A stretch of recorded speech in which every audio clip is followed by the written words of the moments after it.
There we go. Good morning. Welcome to the Calaveras County Board of Supervisors meeting for February 13th, 2024, the day before Valentine's Day.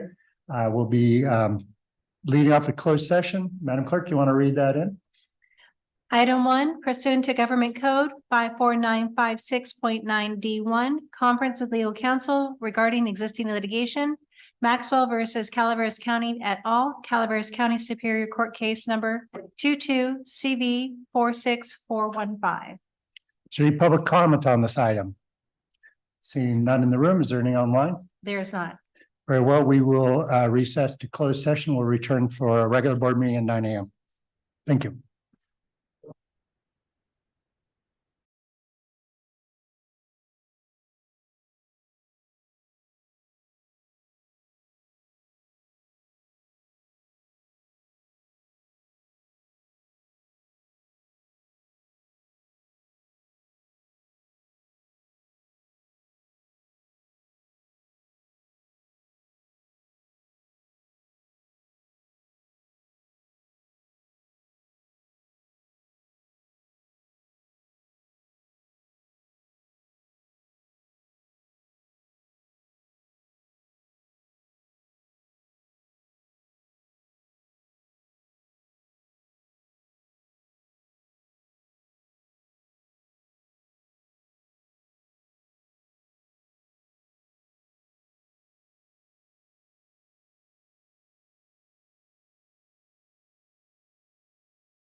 Susan, we ready?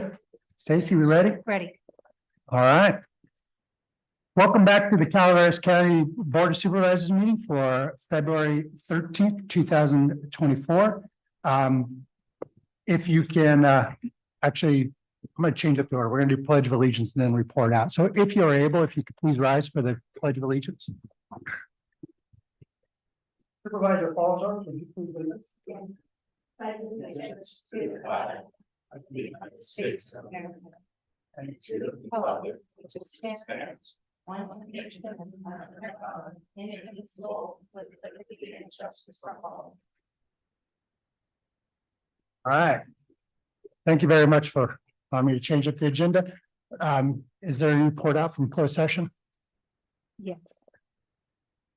Item 1, pursuant to Government Code 54956.9B1, conference with legal counsel regarding existing litigation, Maxwell versus Calaveras County et al., Calaveras County Superior Court Case number 22 CV 46415. Board action, no reportable action taken. Thank you very much. Move on to staff announcements. Is there any staff that would like to make an announcement? Anybody online? There are no online requests. Very well. We're going to move on to recognitions and acknowledgements. Item number 2. Clerk. Item 2, proclamation, Clerk of the Board of Supervisors, proclaim the week of February 11th through February 17th, 2024 as Kindness Week in Calaveras County, and further deem the county as a random acts of kindness zone. Thank you. I'll turn it over to Supervisor Hubbard, who will run the item.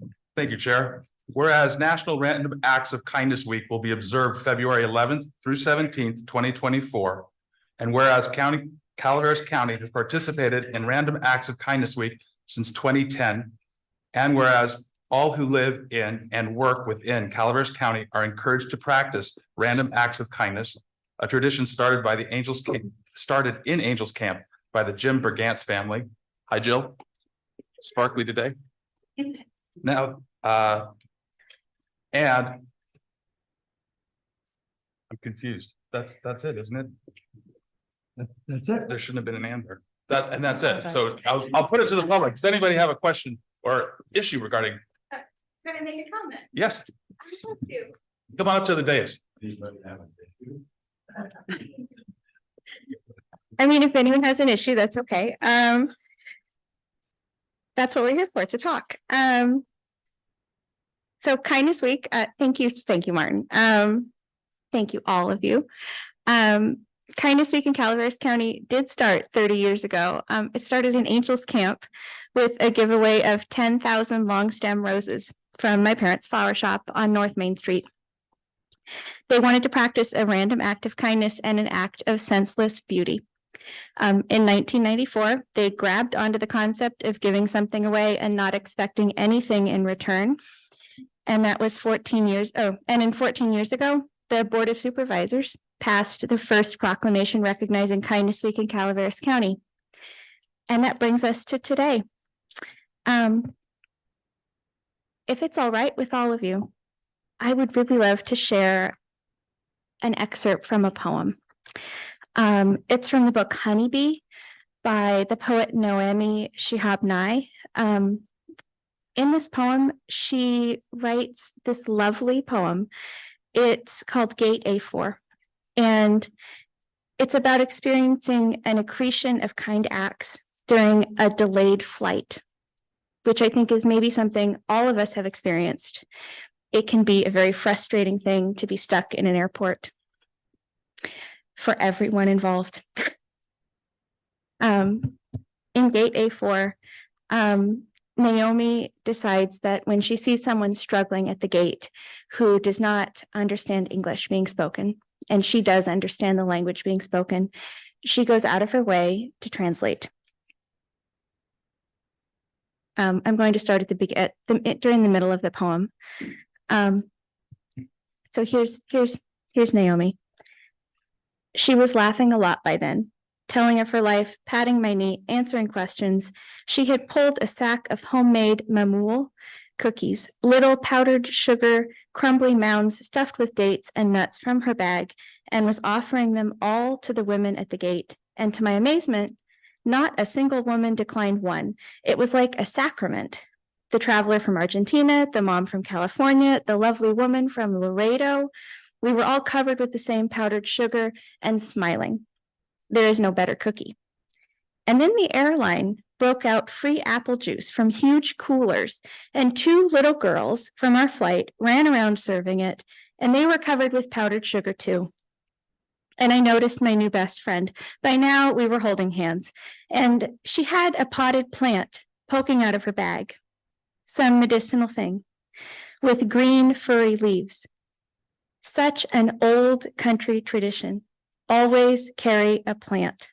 Always stay rooted to somewhere.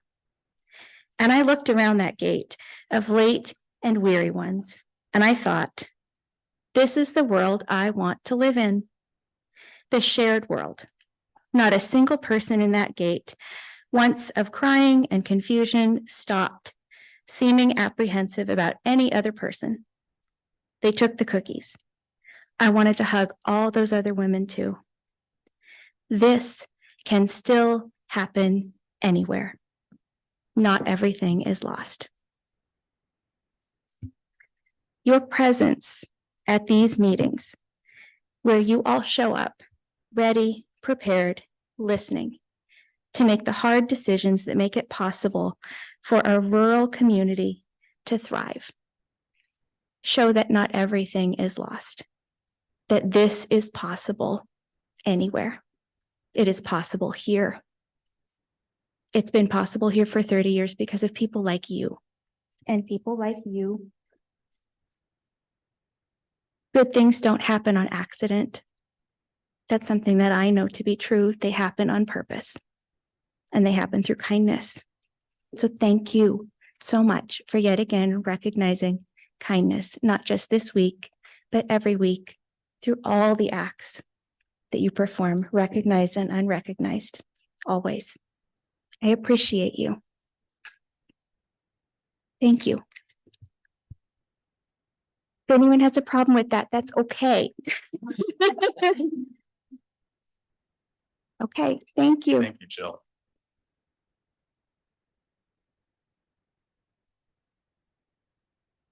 I'm a bit verklempt. Does anybody else have any thoughts? Do we have any online? There are no online public comments. I'll bring it back to the board. Motion. I'll move. Second. All in favor? Aye. Now, therefore, be it resolved that the Calaveras County Board of Supervisors designates the week of February 11th through 17th, 2024 to be Kindness Week throughout the county. Be it further resolved that the Board of Supervisors declares that the County of Calaveras be deemed a random act of kindness zones during the week of February 11th and continue through the 2024 year.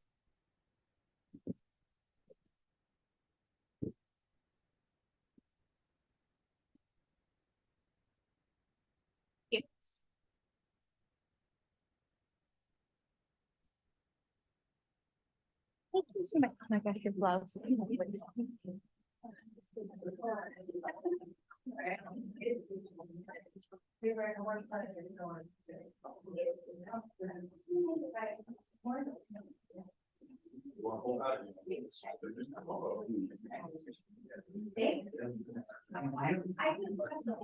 I heard something that I was recognizing we need this. It was kind of, I think the Margaret is great.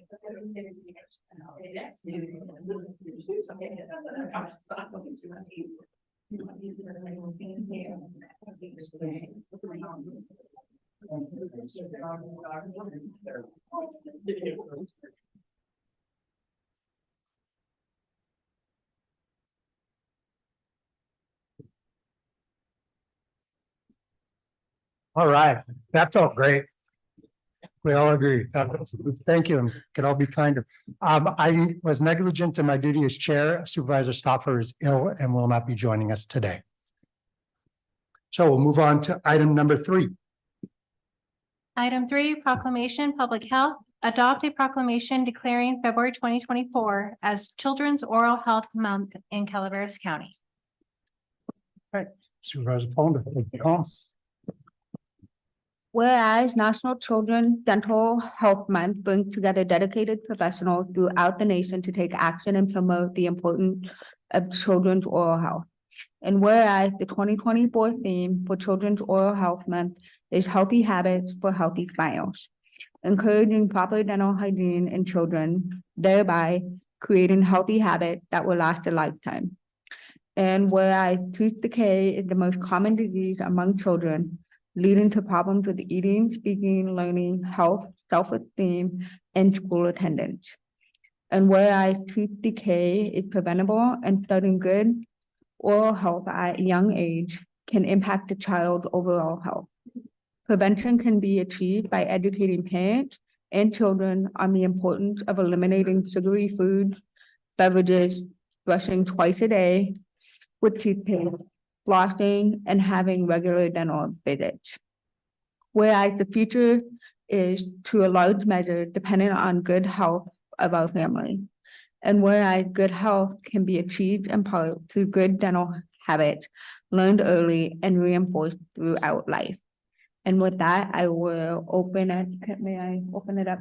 I'll open it up to any public comment. Good morning, supervisors. I'm Randy Ortloff with Public Health, along with Lori Smalley. I have some words from our state dental director, Dr. Jay Kumar. Dental disease is the most common chronic childhood disease, more common than asthma and obesity. Dental disease affects nearly 2/3 of California's children by the time they reach 3rd grade. It is one of the top reasons children are absent from schools. We are both on our oral health program, and we are committed to improving the state of oral health in Calaveras County for all members of our population through education, screenings, and referrals to care. In our efforts to raise awareness for National Children's Dental Health Month, our oral health program will be presenting oral health education to young children and their families at library story times in Murphy's, Oak Hill, Copperopolis, and San Andreas. To educate parents, we will be presenting an oral health informational session to a Head Start parent group, empowering these parents with knowledge to help improve their children's oral health outcomes. This week, we will be distributing dental resources to early child care providers at the Resource Connections Provider Nights in our hope to encourage brushing within the daycare setting. Making brushing a priority at an early age will ensure that our children are healthy before they start kindergarten. I want to thank you so much for making this proclamation, and throughout the year, we're also promoting oral health in our schools. Last fall, we presented oral health education using our prop here and some other fun props for the kids. We had about 290 kindergartners that at like Albert Michelson, Jenny Lind, Valley Springs, San Andreas, Copperopolis, and West Point Elementaries. So we plan to expand our educational lessons to all grades, hopefully for sure K through 3. We want to catch them when they're young and start training them. So we look forward to the implementation of our school-based dental screening program, which will allow us the opportunity to screen children for dental decay to ensure that every child in need of care is referred to a dental home to help relieve their pain. Through school screenings, referrals to care, and educational lessons for parents and students, we hope to improve oral health outcomes for present and future generations of Calaveras children. Thank you again for the support and for the community's support as well. thank you.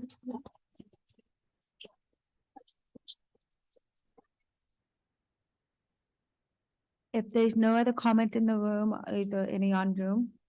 There are no online public Okay. comments. I'll bring it back to the board for a motion. So move. Moved by Gary, second by Martin, all in favor? Aye.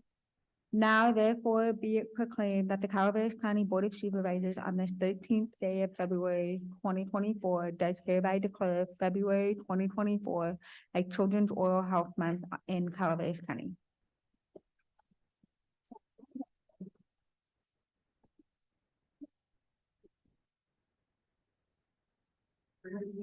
Bring it.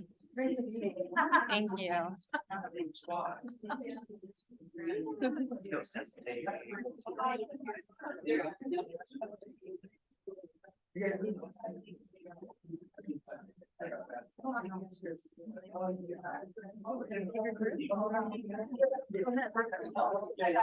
not gonna be in a picture. Thank you.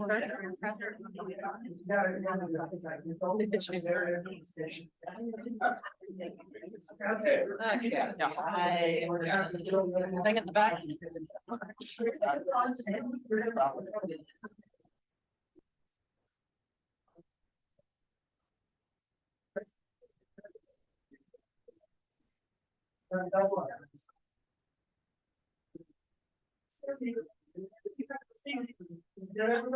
Yeah.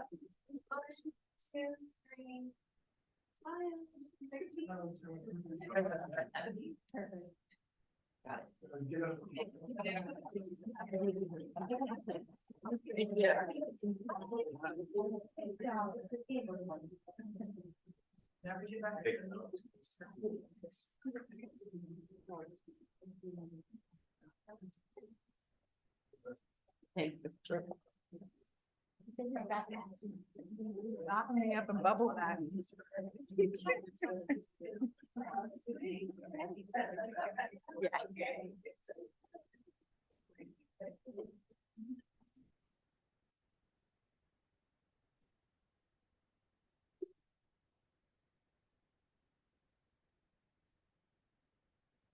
All right. Thank you all very much. We're going to move on to public comment. I want to reiterate the board rules, which are public comment can be on any item not listed on the agenda. Public comment, general public comment needs to happen from in this room. If you're online and you want to speak to a specific issue, a specific agenda item, that'll be appropriate when that agenda item comes up. So from within the room, is there any general public comment? Chair recognizes Dana Jorgensen, Supervisors, Senator Alvarado's office. Oh, Good Dan. morning, real quick. I got behind the OK Produce truck down at the river, so I was a little late. I just wanted to let you know I'm holding office hours today at the library at 10 o'clock, 10 to noon. Everyone's welcome. I'm going to leave in a moment. I'm going to be on a Zoom with AT&T regarding the copper line issue. We've heard extensively from many of the boards in our district that that's a concern. Public safety sheriffs have spoken out about that. And, you know, that is a huge concern, as you all know. So we're going to be looking at that issue. I was in the chair giving blood in Jackson the other day, and I had the gentleman that ran the blood drive talk to me about his PG&E bill for about 10 minutes. And I paid mine too. So that is something that we are hearing. We're very cognizant of that issue as well. What else can I add? We are accepting applications for a Woman of the Year. We are asking that they do come from an elected official. I know someone has reached out to me. If you other you folks or people in City of Angels, the council folks there, if they want someone to nominate, just give me a call or go to our website, and the application is there. I can get that to you. There's a couple more days for that. And last thing, I've been following the Calaveras Unified issue. I've had lots of people reach out to me on that. And I've been talking to folks in kind of an advisory role, answering questions, trying to get information from them about where the state budget is going on that issue. I know that's very crucial.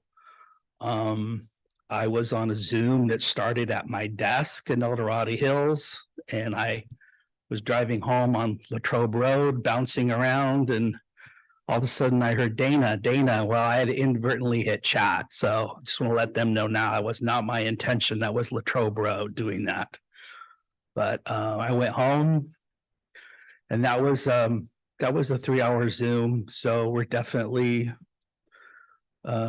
doing things. And Give me a call if anyone has any questions. The thing that I like most about this job is that you pick up the phone and you have no idea what the other person's going to start talking about. And it's actually kind of exciting. So anyway, good to see you all. One phone call away. Thank you. Thank you, Dana. Appreciate the work of Senator Alvarado. Sir? Hi. Shall I use the timer? I don't know. Hi, my name is Timothy Merwin. I'm a New California State Assemblyman for Calaveras County. And I have a little blurb to read here. The significance of America being a constitutional republic is that the Constitution is the supreme law of the land. Any purported law, statute, code, regulation, rule, or policy made consistently with the eliminated powers of Constitution are presumed valid. In contrast, any purported law, statute, code, regulation, rule, mandate, or policy which opposes and it violates the Constitution in any way whatsoever is unlawful. Null and void. No bureaucrat, politician, or person acting in an official governmental capacity has the legal authority to restrict constitutional rights of any law-abiding citizen, nor after the count of the citizens' votes. Do you agree? Also, foundational to our constitutional republic is that the process of voting must be free, fair, and accurate. The 2020 presidential election and all elections since were touted by governments at all levels as free, fair, and the most secure elections in history. Since November 20, little by little, evidence has come out that these elections were not free, nor fair, nor secure. For example, every county registrar in every county of the country represented that the voting machines were not connected to the internet. Since then, it has been universally admitted that the voting machines were connected to the internet, either by cable or Wi-Fi. While counties maintain a log of those who physically access the individual machines in person, there is no record of unauthorized access of the machines during using Wi-Fi during non-business hours, nor while actually counting votes. One, since before November 2020 elections, registrars of voters in each county nationwide represented that the voting machines could not be and were not hacked. Did you, a registrar of voters in your county, ever make such a representation to anyone at any time? If so, whom? Two, are you aware that the federal district court in Georgia, there was a case named Curran versus Brad Raffensperger. Brad Raffensperger is the Secretary of State of Georgia. Three, are you aware that during the trial in the above case, University. Thank you, sir. One time. Here we go. Okay.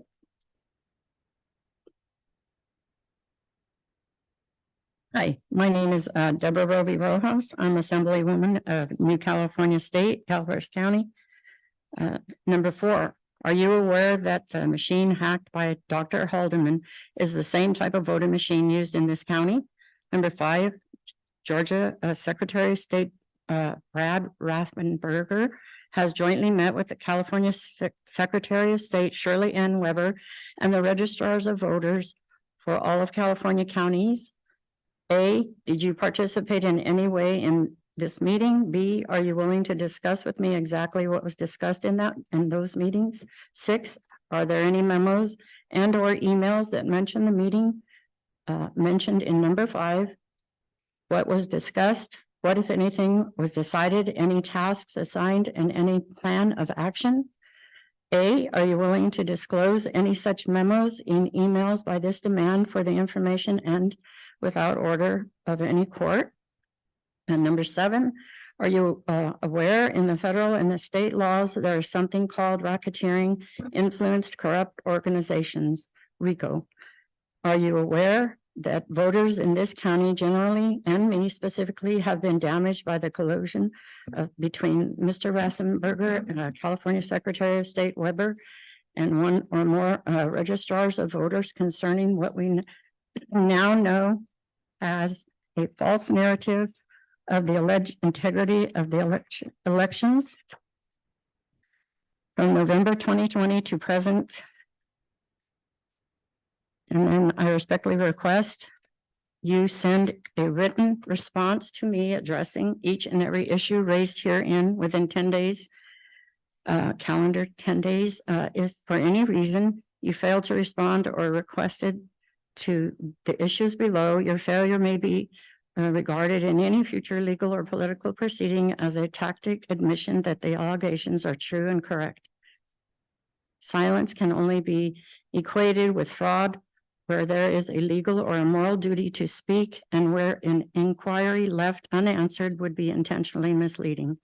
Applying the foundational concepts to the issues at hand for the reasons set forth herein and based on published news from many sources, I believe I have clearly demonstrated how my rights have been violated by your office and possibly you yourself. Such action has violated the federal and state constitutions and the oaths of office you and every member of your office has taken. Your actions as set forth herein have acted against the public good by violating the public trust and warning against the Constitution. Our founding fathers knew that government serves within the constant of the governed. I do not consent to be any unconstitutional. Thank you very much, ma'am. Thank you for your time. Good morning, Terry McBride, New California State. I'm videotaping because again, everything's been distorted, which I find exceptionally sad in our county. I want you to understand that that document was delivered to the registrar of voters. They're being delivered statewide because our elections have issues. Today, I'm going to read We the People of the Great New State Notice to the Californians Declaration of 12th Constitutional Default, Count 8, Election Treason. The 2018 midterm election, 2021 recall election, and the 2022 midterm elections were all lost in one-to-one balloting, but with the help of a fraudulent elections system, an algorithm, and the actions of the globalist cartels and the CCP, a dictator was installed to oversee the province of California. Now, with the help of the federal courts in the state of Georgia and their unwitting corrupted Secretary of State, Brad Raffensperger, the evidence is clear for the world to see how the selected treasonous governor of the province of California and thousands of down-ballot corrupt selected officials turned the once great state of California into a Nazi communist totalitarian province. The election case pits an election integrity nonprofit and a handful of Georgia voters against the Secretary of State's office. They claim that the state's computerized voting machines face an unacceptable risk of being hacked, which infringes on the constitutional rights of voters. The case has already made history after Totenberg ordered the state in 2019 to replace its previous voting machines from Diebold election systems. Her ruling came after plaintiffs highlighted the touchscreen machines' vulnerability to being hacked. In response, Georgia brought the Dominion machines and began using them in the 2020 presidential election. With the Dominion machines, voters used a touchscreen, also called a ballot marking device, to make their choices. Then they print out their ballots, which have a QR code that have a scanner used to record and tally the votes. During the 6-year case, computer scientists serving as experts for the plaintiffs have uncovered multiple specific ways that both the current Dominion and the previous Diebold voting machines are vulnerable to hacking. The solution, the plaintiffs argue, is to have voters mark paper ballots by hand. Ours went exceptionally well. I wish you guys would have come. You'd have been proud. As nearly 70% of voters do in the rest of the country, the ballots themselves, not just a QR code, would then be scanned and a procedure known as risk limiting audit would be used to verify the results. George, so I don't have time to read all this. I'm going to give it to you. But the reality is, in front of a judge, a computer scientist proved that all you needed was a writing pin to hack into the electronic voting machines. They are not secure. And algorithms were used to select who is running our country. Look at the southern border, you guys. And look what's happening in the southern border of California. Do you look? We're 400 miles away. Thank you. Bonnie. Morning. Morning, board. I'm sorry I come here to complain all the time, but this is good therapy for me. First, I received, I'm sure you've heard about it, AT&T's proposal to eliminate landlines. Okay. I don't use a cell phone and I don't want to learn to use one because I'm old now. Second thing I came to complain about was I'm not sure if you've completed the contract with SEIU 2015. I'm not in the union. I was in the union. This is the home care union for Calaveras County Home Care. And I heard a term previously, racketeering. I will attest that I believe my union, which represents SEIU 2015, is almost like racketeers. They're using our money, our peon money, to promote themselves and to promote political agendas that don't benefit the home care workers. And I don't know if you've completed a contract with them, but the last contract that was formally negotiated, ratified, was in 2007. That's when we actually sat down and hammered it out and had a vote with all the members. This union has neglected our requests to negotiate. I know administrative office from this county contacted SEIU about 5 years ago. They didn't want to negotiate. You guys did, they didn't. Okay, my last complaint. Somebody is dumping old mattresses and sofas on Double Springs Road. I got a couple days this week. I drove by and I've seen it loaded up there. I'm not sure if they're coming out of the storage unit and being upset with what their junk looks like, or they're on their way to the dump in Paloma, but we've got something going down there again, and it's just never ending. Anyway, I thank you for your time, and I'll be back because I always have a complaint, and if I don't have anywhere to go, I come here. So thank you. Thank you, Bonnie. Is there other public comment in the room? An item not on the agenda? Seeing none, we'll move on to the consent agenda. Clerk? Consent agenda items are expected to be routine and non-controversial. They will be acted upon by the board at one time without discussion. Any board member, staff member, or interested party may request the removal of an item from the consent agenda for later discussion. Thank you. Any board member wish to pull an item? Yes, I would like to pull items number 15 and 17. Other items from the board? Staff, any items you'd like to pull? Public? In the room? Yes, I believe item number 5. Sir, did you not want to talk about item number 5? Is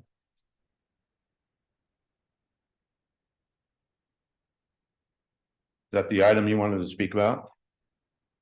Oh, Number, no, I'm sorry, I'm agenda item number 20. okay, all right. No. All right. Any online? Yes, Mr. Butner. Mr. Putner, which item would you like to pull?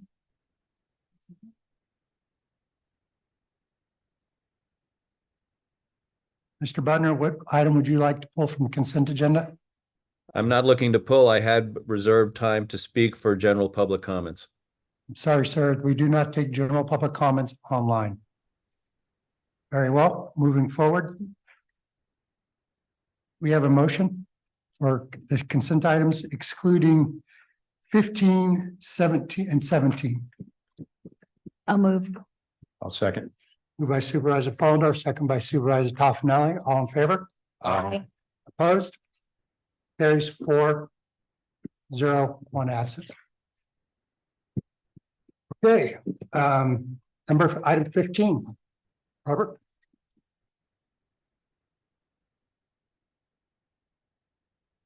Yes, sir.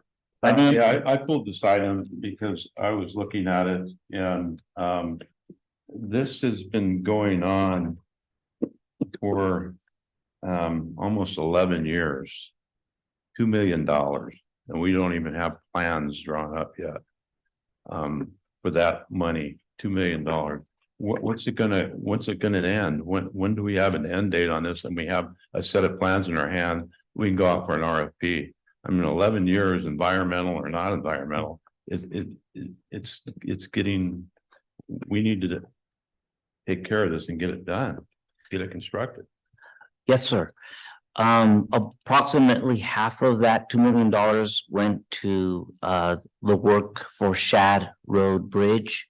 That bridge, all the design work, environmental, so forth, was completed. That's construction has occurred. It's completed.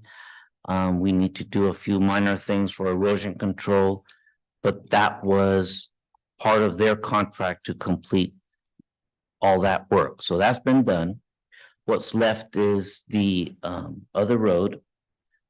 Whiskey Slide is very difficult location with a lot of environmental factors that unfortunately impact that location. There have been already many the studies done, environmental studies that have been completed. We need to do more because of the requirements from Fish and Wildlife and so forth. We need to, that's what's before you is the amendment so that we can complete the additional studies. It's true, we don't have the plan specs and estimates for that yet, but once these things are done, we hope to complete those plan specs and estimates. Do we have an end date? Do we know when we're going to be able to have the plans done and go out for an RFP? Do you have any idea? Have we been given, have the contractor given us any estimations? Yeah, how much time do you think that's gonna be? About a year? Yeah. It's gonna take well, part of the problem also is that once these studies are completed by our side, we submit them to Caltrans for their review and the permitting agencies. And unfortunately, we don't have control of that time that they spend looking at these things and asking us to do more if they don't like what they see. And that's typical for some of this work is dealing with those agencies. Okay, well, I hope it's a year if we can get on them and get them to complete and get it to Caltrans, and then hopefully a year from now, we can have plans drawn up and go out for an RFP, because as time goes by, it's more money, it's going to be more expensive. Who knows what's going to be added onto a list that we'd have to go back and do. I mean, over the last 11 years, I just want to see it completed and move forward on it. Yes, thank you for your supporting this, because we can, we tell the permitting agencies that you're watching, you're concerned, but this helps us to keep pushing that forward with them. And also speaking with the consultant, we need to get this done. You're interested in getting it done, so all of this helps us. Thank you. Those are my comments. Thank you. Are there any other questions on this item? Is there any public comment on this item? Seeing none, is there a motion to accept item 15? I'll move this item, Mr. Chair. Moved by Supervisor Toffenali. Is there a second? I'll second. Second by Supervisor Haberty. All in favor? Aye. Opposed? Carries 4-0, 1 absent. Thank you. Item number 17. Yeah, I pulled this item and it's Rick. It was him or I was going to pull it, so. He has more clout than I do. I don't know, Sheriff. You get the one with the gun. Oh, well. Good morning, Chair, CEO, County Council. We're retiring one of our dogs, Knox. He's been with us for 7 years, Jim? 7 years. I want to make sure that we recognize Foxo and the community for allowing us to purchase the dog, and you folks for allowing us to purchase the dog. He's done a great job. He had an injury that he sustained that he cannot come back from to continue his work. So we're going to retire him out, and our handler, Sergeant Mosier, is going to keep the dog. So Jimmy, come on up here. I want you to say something because he's been working with the dog for so long. Done a lot of training with the dogs. Many hours. Good morning. Tell them a little bit about You don't have to look what at him. Knox has done. Well, I've had Knox since 2018. He's been every shift, every day with me. He doesn't call in sick. He's been a great dog. He's had his ups and downs. He served this county well, daytime, nighttime. Unfortunately, he has an injury that he shouldn't continue to train with. So I've asked if we can retire the dog out, and I'd be able to keep him as a family dog. Yeah, I'm sure you've bonded very well, and he's bonded with you very well. He gets recorded. Yeah, so He gets along great. I really understand you want to adopt the dog. Absolutely. And he's done a lot of things and over the course of the years. Yeah, one of Several them, several of them were in the newspaper, and one of them was in person that we had the situation there. down in Copperopolis, yeah. Yeah. He did a very good job. He's been a good dog. He's done a lot of work. And he's done a lot of events to where we've done some trainings out at the Vets Hall down in Valley Springs, and had a lot of people out there to watch the training and stuff. So he's been a great asset to the department. So I just want to make sure we recognize him and the work that Sergeant Mosier's put into the dog too. So. I want to echo Supervisor Toffenelli's, Knox been a great dog and wonderful officer in our community, and Jim, he's been a good partner to you, and you guys have done great work together, and I'm glad he's finding a good retirement with your family. Thank you. And thank you for all your work. Thank you. Any other questions from the board? I have one question for county council. There's a fee in here that's can the board waive that fee? It's only $1, but So technically, the board's action today is just to surplus. I know it seems weird to consider a dog property, but technically, they are. I mean, mine are my children, but technically, legally, they're property. And so, the board's action is to surplus the dog, and then it's the purchasing agent's job to dispose of it. The reason. dispose of it? I'm the surplus property, and that's what the code says. Decide what to do with the dog. And so I think the reason for that contracts, you have to have some sort of consideration. And so each side has to like give something. So that's the reason for the $1. Hey, if each one you want to offer 2 bits, then we can do it that way. Each of us come up with a quarter. There you go. I think we'd all be happy to. Absolutely. I'll do that before we break for the day. We'll put together the funds. Right. Supervisor Toffenelli, anything else? That's all I have. Very good. Any public comment on this item? Thank you. Any public comment online on this item? There's no online public comment. Seeing none, is there a motion, Supervisor? I move Toffenelli? this item, Mr. Chair. All right, second. I'll second. Second by Supervisor Hubbard. All in favor? Aye. Opposed? Carries 4-0-1, and happy retirement to Knox. All right, we're moving along. We'll move on to the regular agenda. Item number 19. Item First. 19, action item, administrative office, approve Title III funding proposals from the Secure Rural Schools and Community Self-Determination Act of 2000 in the amount of $114,000, $940.94. You said it better than I could. Good morning, Chair and honorable board members. On December 12th, the board approved noticing for the Title III funding proposals from the Secure Rural Schools and Community Self-Determination Act of 2000, which began the 45-day comment period. The conclusion of the 45-day comment period was on January 26, 2024, and we received no public comment. At this time, we are looking for approval to move forward with the proposals as presented. Any questions from the board? Any questions or comments from the public? Seeing none, I'll bring it back to the board. Is there a motion? A move. Moved by Supervisor Pauldorf, second by Supervisor Toffenali. All in favor? Aye. Opposed? Carries 4-0. Excuse me, 4-0, one absent. Thank you. Item number 20. Informational item, Administrative Office, receive an update from the Area 12 Agency on Aging, updating the board on current activities and issues. Welcome. Good morning. Thank you to the Board of Supervisors, allowing me to speak today. My name is Rich Corvello. I live here in Valley Springs. I'm also a volunteer member, Area 12 Agency on Aging. It's a public agency covering 5 counties: Alpine, Amador, Calaveras, Mariposa, and Tuolumne counties. Our goal is to advocate for older adults and ensure opportunities for independence and the highest possible quality of life to allow our 60+ age individuals to age in place. Calaveras County has a total of 8 seats as advisory council members. We only have 2 filled right now. We have 6 vacancies. That's why I'm here today. I'll be looking to you for some help filling some of those spaces. Since the Area 12 committee meets 6 times a year, every other month. As volunteers, we help serve as the eyes and ears in our communities, so the agency is aware of issues or trends affecting older adults.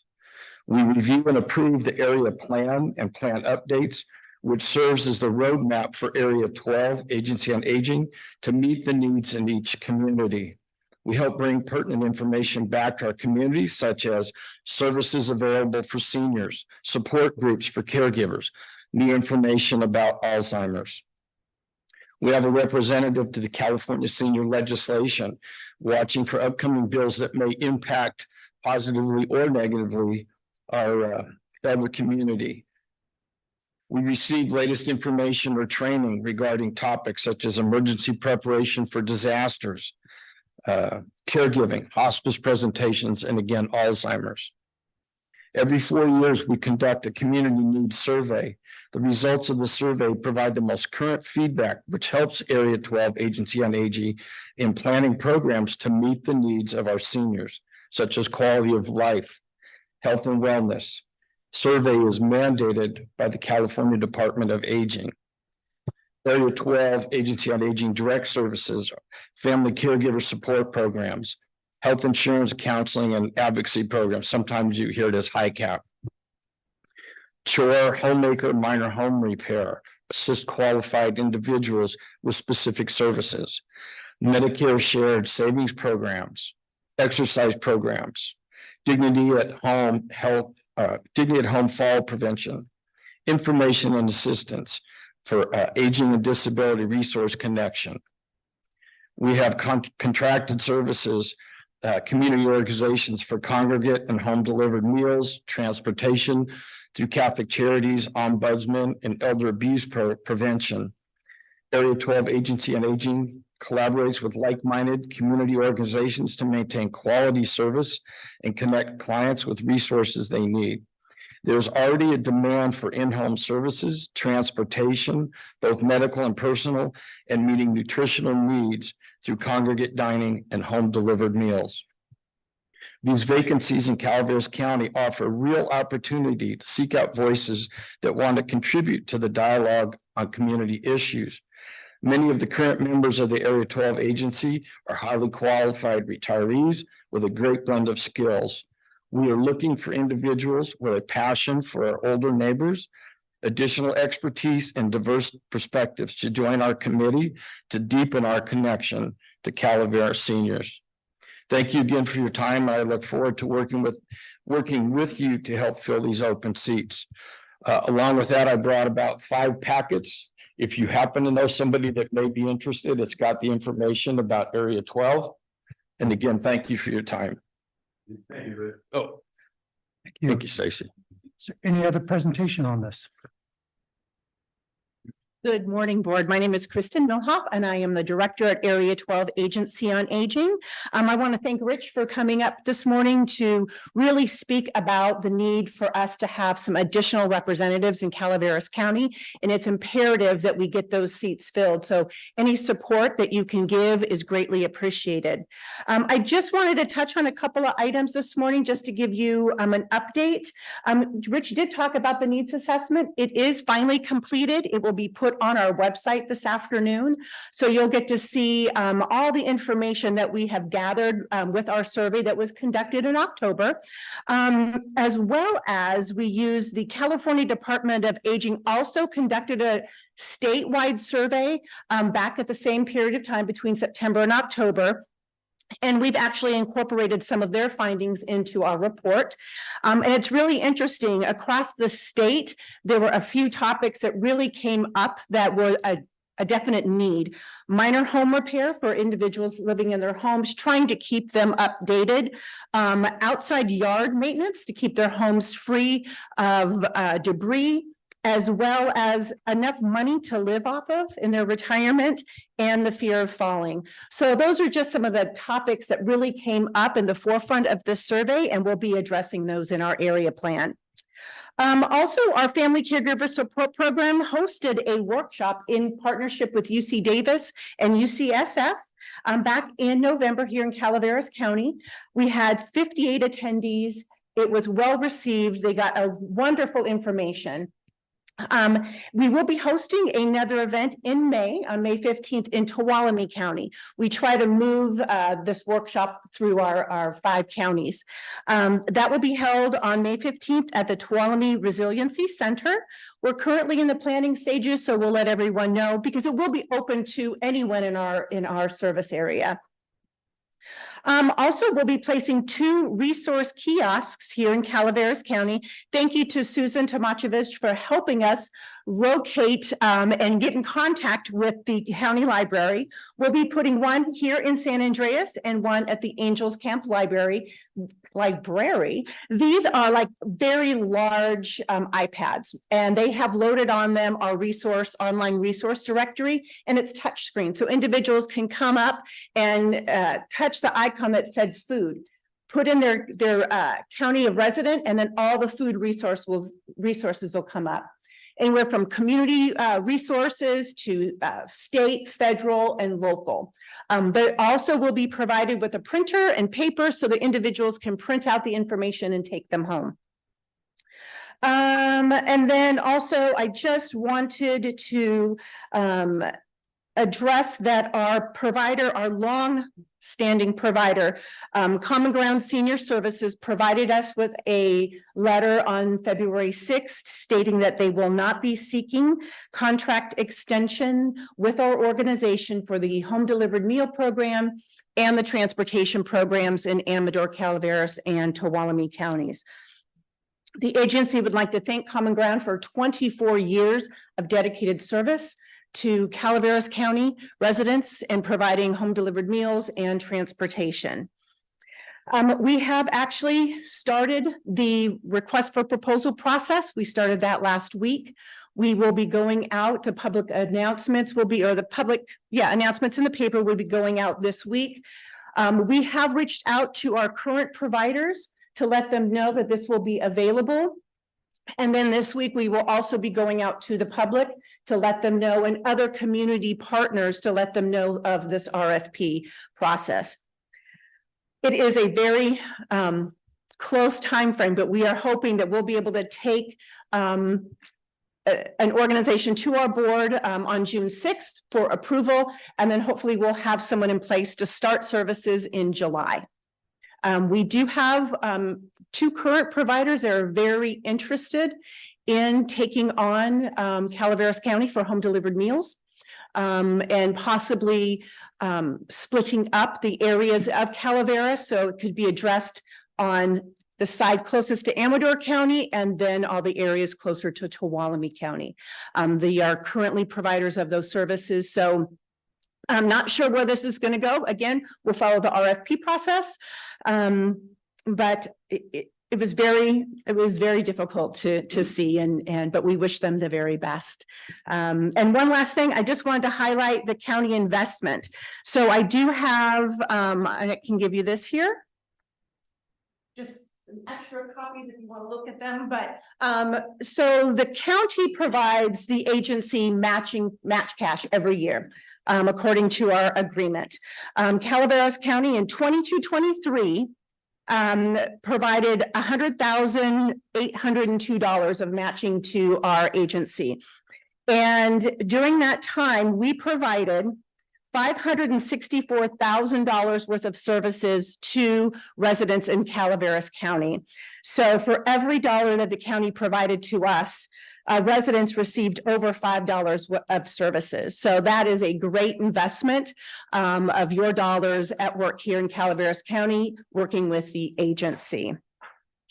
That is all I have for today. Is there any questions from the board? Right, Hubbard, you're our delegate to the board. Yeah, first of all, I want to say thank you. Thank you for all the work that you do. I'm honored to sit on your board. I think a lot of your work and successes fly under the radar. I don't think a lot of people understand exactly how much you do. It was an eye-opening experience for me, and I really appreciated the last year and look forward to this next year of service. Thank you for your help with the issue with Common Grounds. I also want to say that the workshop that you did here in Calaveras was incredibly successful. So thank you for that as well. Thank you. The board members have questions or comments? Before we go to public, this is not an action item, but I do have a question. Can you say the names of the two agencies that were willing to take over?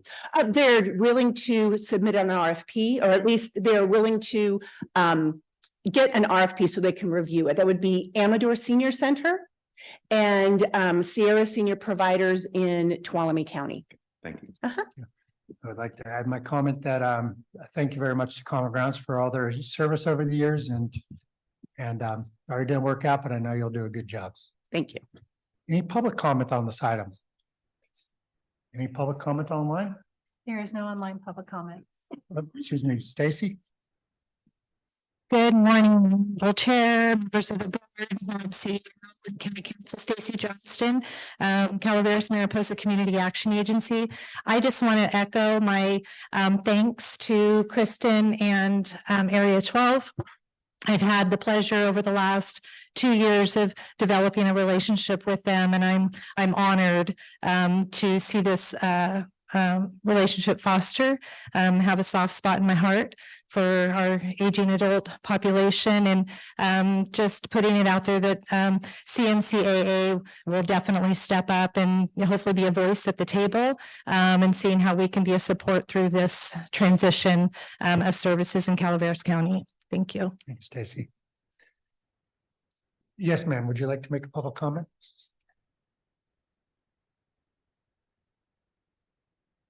I'm Marion Cowan. You know me, some of you do. I am a retired public health nurse, and I have been an advocate for kids a lot.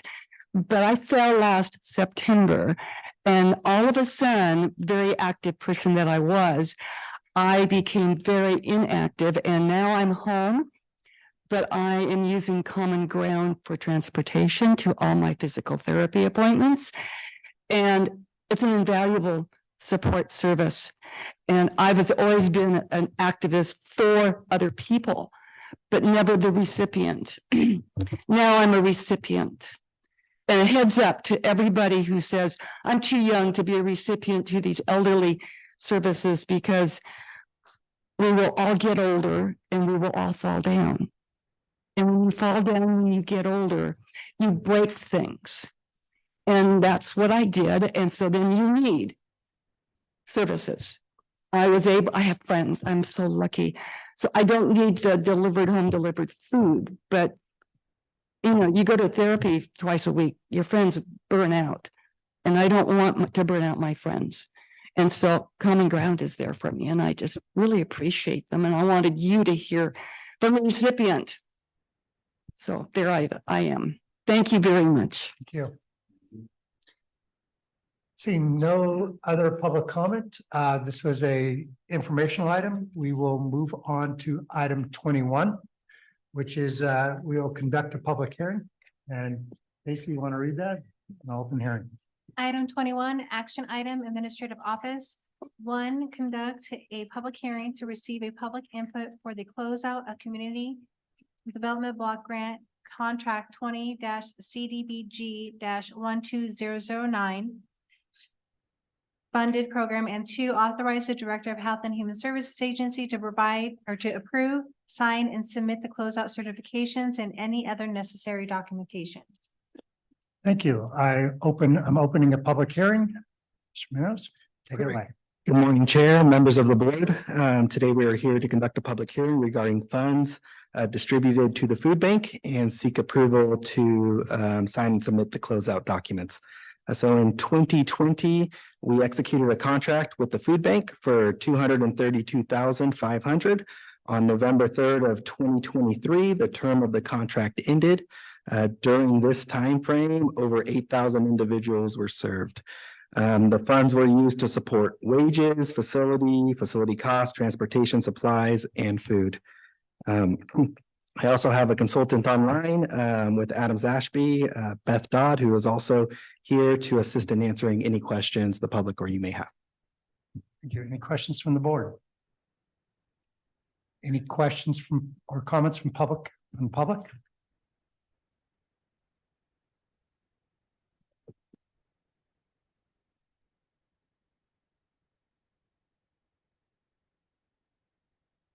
Good morning. My name is Tina Mather, and the food bank is a grateful recipient of the CDBG funds.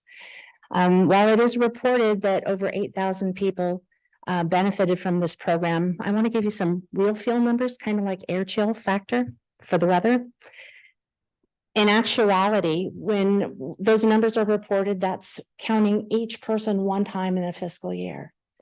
The real numbers are 32,283 people have benefited from this grant during the lifetime of the grant. From all of our programs, that's just CDBG funding. All of our programs, 107,044 people have benefited from our services during the same time frame. And we gave out 2,736,371 pounds of food. I think it's really important that the county knows what a problem hunger is in our community. And from January of 2023 to January of 2024, just comparing January, we've had an 81% increase in the number of people coming for our services. So again, we're very grateful for your support, and we want you to understand how bad the problem is in our community. Thank you for your time. Thank you, Tina. Thank you for all the work you do. Thank you. Other questions or comments from the public? Seeing none, I'm closing the public hearing and bringing this back to the board. Any other questions from the board? Is there a motion? I move. Moved by Supervisor Frauendorf, second. I'll second. Second by Supervisor Hubbard. All in favor? Aye. Opposed? Carries 4-0, 1 absent. Thank you.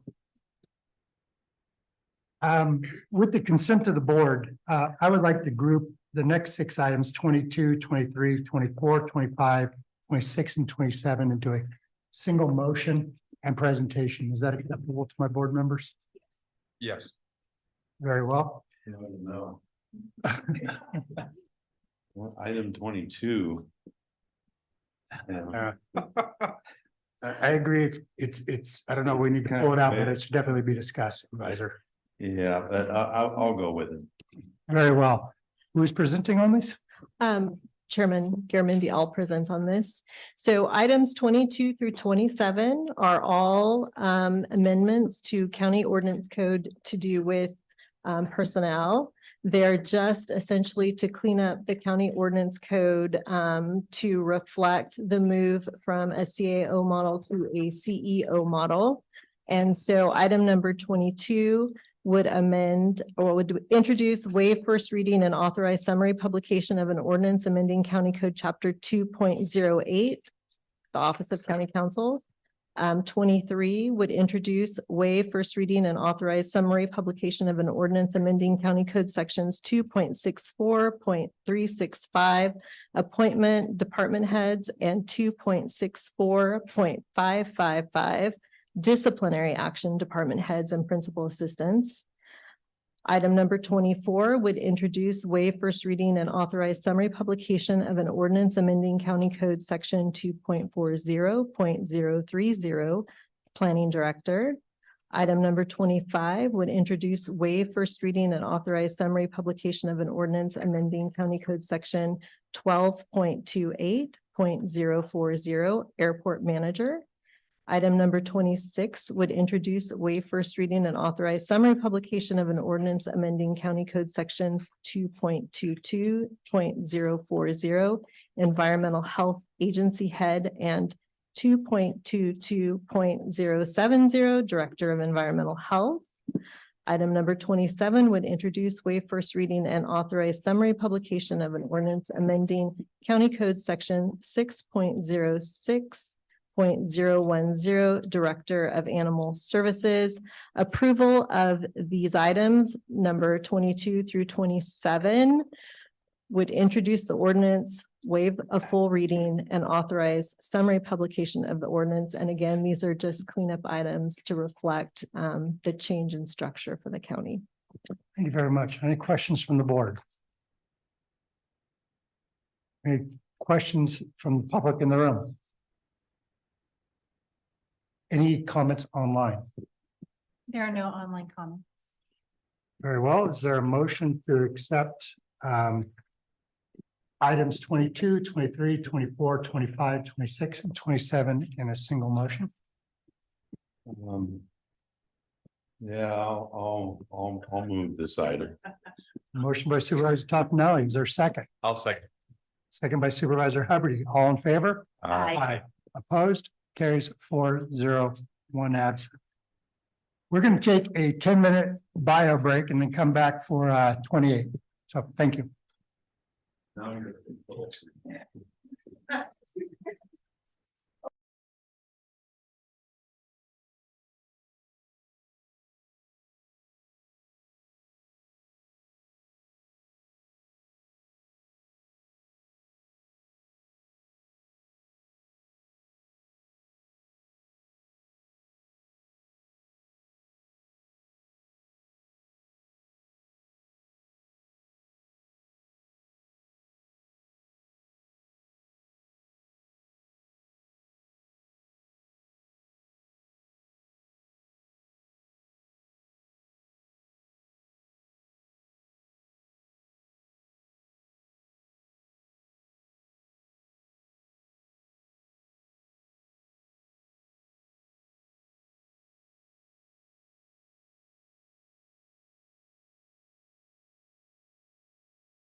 Okay. Welcome back to the Board of Supervisors meeting. We are on item 28, Madam Clerk. Item 28, ordinance planning. 1, by 4/5 vote, adopt chapter 17.75 of the zoning code, an interim urgency ordinance to regulate the demolition and alteration of certain historic buildings and structures. 2, find the adoption of the ordinance to be within the scope of the 2019 general plan environmental impact report. Gabriel, take it away. It's your item. Good morning, board members, Madam CEO, Madam County Council, members of the public. The item before you this morning is to consider an urgency ordinance to preserve certain historically important buildings and structures pending the adoption of a permanent cultural resources management ordinance. I have a brief slide presentation for you, and I'm just going to try to go through them. And if you have any questions either during or after, please let me know. So as I mentioned earlier, this is an interim ordinance regulating historical structures in the county.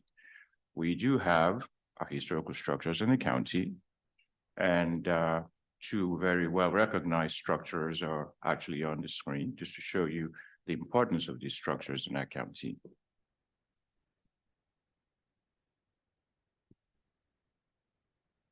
More historical structures that we have in our county, and then I'm going to go into the purpose of the ordinance. So the purpose of the ordinance basically is to allow the general plan, is to fulfill some of the goals and objectives of the general plan regarding historical structures. I'm going to move this out of the way because I can't really see.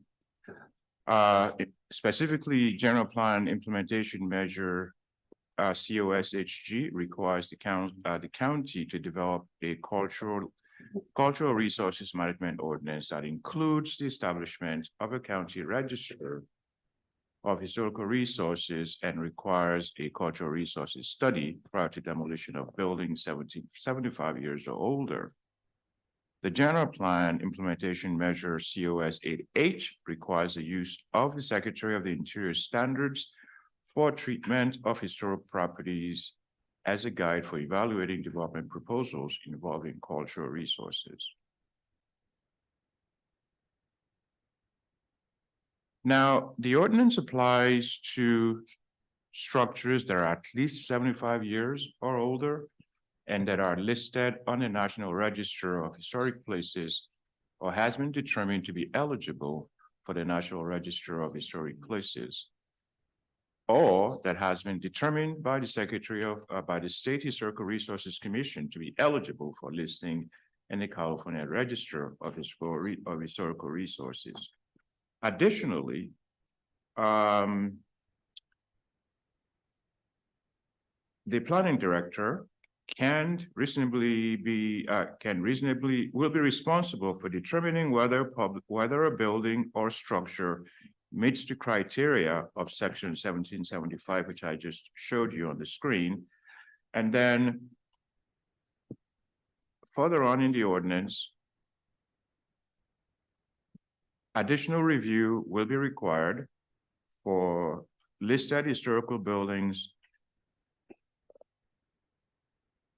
in the county. And this additional requirement would necessitate the chief building official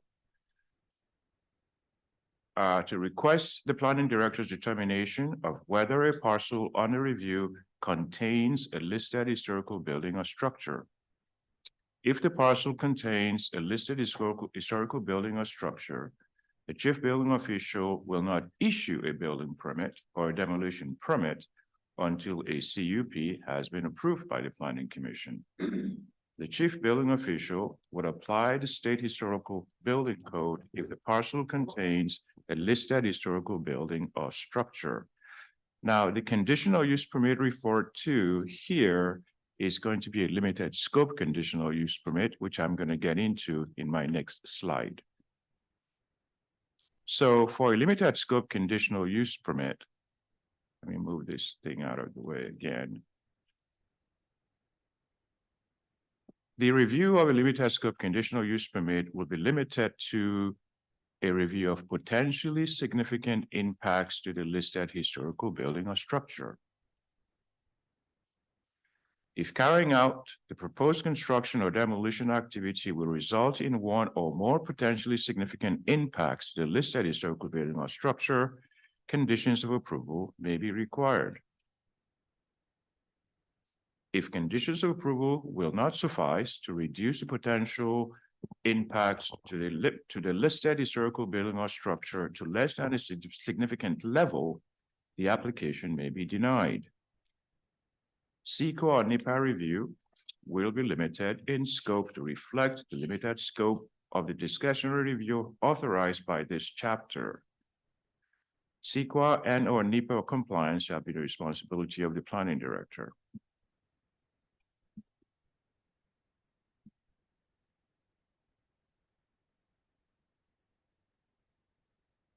The CUP application shall be reviewed and reported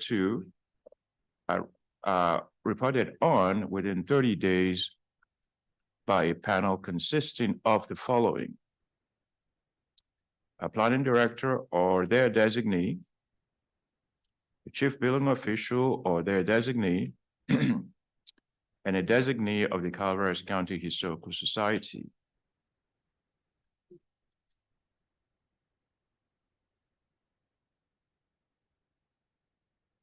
Now, the purpose of this panel review is to make sure that there is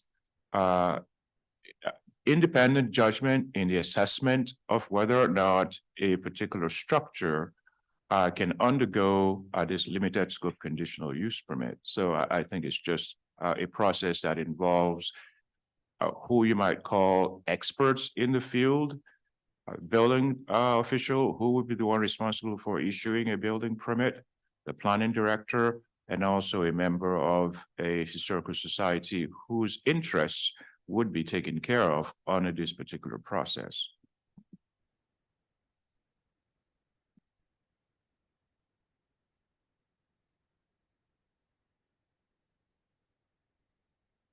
Now, the responsibilities of this panel that I just mentioned, building official, planning director, and a designee of the historical society, is to determine whether the proposed construction or demolition activity will result in one or more potentially significant impacts to the listed historical building or structure. They would describe, identify potentially significant impacts in writing. They would describe in writing what, if any, requirements or conditions can be feasibly imposed as a condition of the county's approval that will reduce impacts to the point of insignificance. Then the Planning Commission submits recommendations for CEQA compliance to the Planning Commission. Then the Planning Commission has responsibility of making the following findings: that CEQA has been complied with, that approval of the permit is consistent with the general plan and any applicable community plan, that the proposed activity involves a structure or building described in county code, that the commission has read and considered the report prepared by the review panel. Then the commission will provide an explanation of what conditions of approval will be imposed and why they are required to reduce potential impacts to the historical characteristics of the building or structure to the point of insignificance.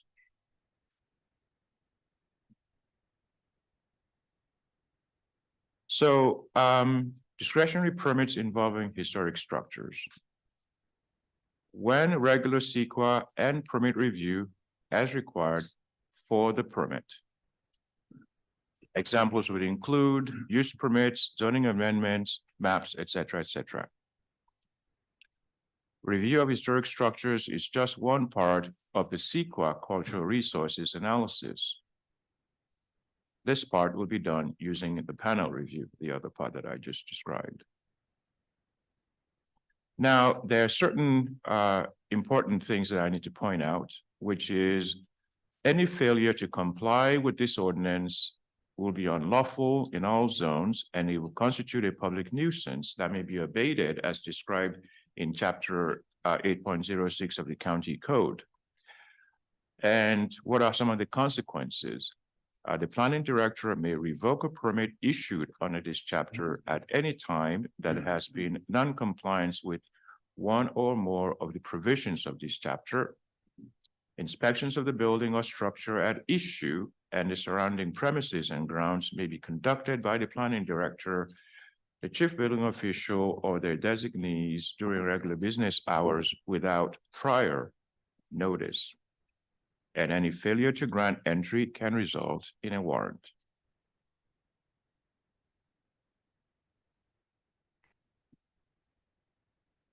Whether the county enforcement official determines that a public nuisance exists within the unincorporated county, he or she is authorized to utilize the enforcement, abatement, cost recovery, and administrative hearing provisions described in chapter 8.06 of the county code, including as necessary the summary abatement provisions of that chapter. If in any enforcement action brought to enforce the provisions of this chapter, each parcel owner, permittee, or occupant who causes violation may be jointly and severally liable for all resulting administrative fines and for any and all actual costs of enforcement incurred by the county, including attorney's fees. Each activity that violates this chapter shall be an infraction. Each day that a violation of this chapter continues unabated shall constitute an independent violation. Effective date and duration. Pursuant to Government Code 65858, this ordinance shall take effect immediately upon adoption, but shall expire within 45 days if not first extended by 4/5 vote at a subsequent notice public hearing of the Board of Supervisors. Thank you. Thank you. Question. Any questions for Gabriel? I have questions. It refers to 75-year-old buildings. So anytime somebody comes in to get a permit to do some work on a 75-year-old house, say put a roof on or anything, replace carpet, paint, whatever. Before a permit is issued, you have to go through this whole CUP panel review. So I'm trying to clarify this. I So can speak to that if Yeah. you'd like, Supervisor Toppinelli. So the short answer is no. It has to be both 75 years old and listed or eligible for listing on one of the state or federal registers. And eligible for listing is a term of art under state law. And so it's not any structure over 75 years. And then also to clarify, it's only for things that already require a permit for the county. So if you were, in your examples, if you were painting or putting in new carpet, that's not something that you have to get. Correct me if I'm wrong, Doug. I don't think you need a permit from Doug to do. no, not carpeting. And no. so it would not apply to If it's a historic building, though, there are some things that you can't do as far as painting, changing the color of the outside or Correct. changing the. This urgency ordinance, unless it's something that already requires a permit from the county, then it doesn't even kick in. Yeah, So if it's something that you can do without a permit, this urgency ordinance does not affect that. Yeah, clarify that. I'll let Gary finish the question, but that's one of the things I had a question about because state and national are different. And there's certain things that would follow under the National Historic Code versus the state historic code. And there are things where unless you are changing what has been registered, you do have to get some of that stuff. So I want to make sure that we're clear, like if we're enforcing the National Historic Code, it's going to be very different than the state historic code. And we need to reflect that in the ordinance. So yes, they're different. I think the question though is whether or when this is applicable, and it's applicable to structures that are listed or eligible for listing on either. Right, and then, so that's just whether or not we're even in the bucket of talking about whether this ordinance applies. If I may. One of the items I think that they're getting at is the question eligibility, which is used throughout this. And to be eligible, under those codes, which I've reviewed, is pretty broad. It doesn't even have to meet the 50-year threshold for the state of California in order to, it just has to be significant. And it's pretty broad on what that is. To be eligible, it doesn't mean you're going to be accepted. Significant, yes, as determined by either the federally qualified expert for the Federal Register or by the State Historic Resources Commission for the state. The key thing is eligible. I'm eligible to play for the NFL. I don't think I'm going to make it. So I'm going in on that. I think the point is that we're actually confining it more to 75 years. And so we're actually, but the word eligible is pretty broad. It's a term of art under state and federal law, and you're right, the word eligible is extremely broad in and of itself. In this context, it means for the state, it means that either the commission has determined, it's not like I can decide it's eligible for listing, you can't decide, it's whether the State Historic Resources Commission has made that determination, or if it's on the Federal Register, then it's eligible for listing on the state list, whether or not it's actually been listed yet. Now, I will say it's a policy, if the board wanted to restrict it to things that are currently listed, that would be a policy choice that the board could certainly do. I think the thought process in having it be listed or eligible for listing is that some things just haven't made its way onto the list yet that are in fact eligible, and or the way it works is that if the state commission says this building, that Amanda, you own is eligible for listing, but you say, I don't want it on the list, then it's off, regardless of how historic or important it might be. And so the idea in also including eligible for listing would be to capture those things where maybe the owner has asked for it to be off the list, or it hasn't made its way onto the list yet, but the state or federal experts have determined that it is eligible. That said, it would be a policy choice for the board if you wanted to restrict it to things actually on the list as of today. So where are we? Just to provide clarification, I think it has to be on the state register, but eligible for the Federal Register, according to. No. Okay. No, that's not what he said. I think Doug wanted to approach your point. I think Gary's point, I don't want to speak for him, but would a building that's eligible to get a new roof put on, meaning a building that was built before 1949, would they require a CUP to get that roof put on? Good morning, board. Doug Oliver, Chief Building Official. So to answer your question, I'm going to enter this right in the record here. Okay, so as it is written, if that building is known through that state organization as either on the register or eligible for the register, if somebody came in and said, I'm going to replace my roof, I would have to say, we need to go through this use permit process. If the state has no knowledge of this building and it's 75 years old, we don't know if it's eligible, nobody has applied for eligibility, and therefore we would not be requiring to go through that CUP process. And to expand on the previous comment about whether we should take eligibility off.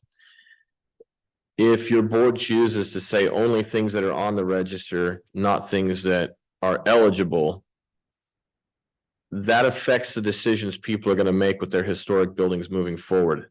Often eligibility for that register makes other grants and funding sources available at the state. And if you say it's not on the register, but it's eligible, and I don't want it eligible, if they apply for any of that funding, if it becomes available, they're not on an eligibility list. They don't know if they're eligible, and they won't want to apply in order to stay under the radar at the state or with the local. I'm sorry. We want to encourage as much participation because it does make them available to apply for the Mills Act. You get a tax reduction for having a historic building on the register or eligible. You have other programs out there that we don't control, that we want to encourage people to participate in. So I would say that not only being on the register, but being eligible for the register, I think that's a good combination to have in here. Although it does create a hardship, it doesn't set up a mechanism that would discourage people from seeking an eligibility. Gary, you still have the coach. So if I was to go on the state or federal website, not only would it have the buildings that are on the list, it would have an additional eligible list. I'm trying to get, where do you get this eligibility list from? Does it exist in the state and the federal government? So How do you? So no, the state website lists the buildings that are listed on the state Listed. website. And then if a structure is listed on the federal registry, but is not on the states, it's eligible for listing on the states. Or if the State Historic Resources Commission considers it eligible for listing, then it is eligible for listing, even though it's not on the list yet. But That it affects grant funding. You as a private owner can seek that eligibility. You can. Yes. That's absolutely If correct. if it's not known to the federal or the state organizations, you can seek that eligibility and say, hey, this is what I've got and here's the provenance. And start that process. And we don't want to discourage that. Yeah, I'm just trying to, since we have it in here, and I don't know if we're gonna take it out or not, is how do you determine when somebody comes in for a building permit, how do you determine it's on an eligibility list? I mean, it's gotta be some way to determine that. Yeah, there is. We have a local resource who works out of one of the local universities, local mean within the area. They have a list of properties that are not only on the state historical register, but also that are eligible for state historical register. That information is not readily shared because they want to keep them confidential. For me to get that information myself, I have to identify myself as an official of the county.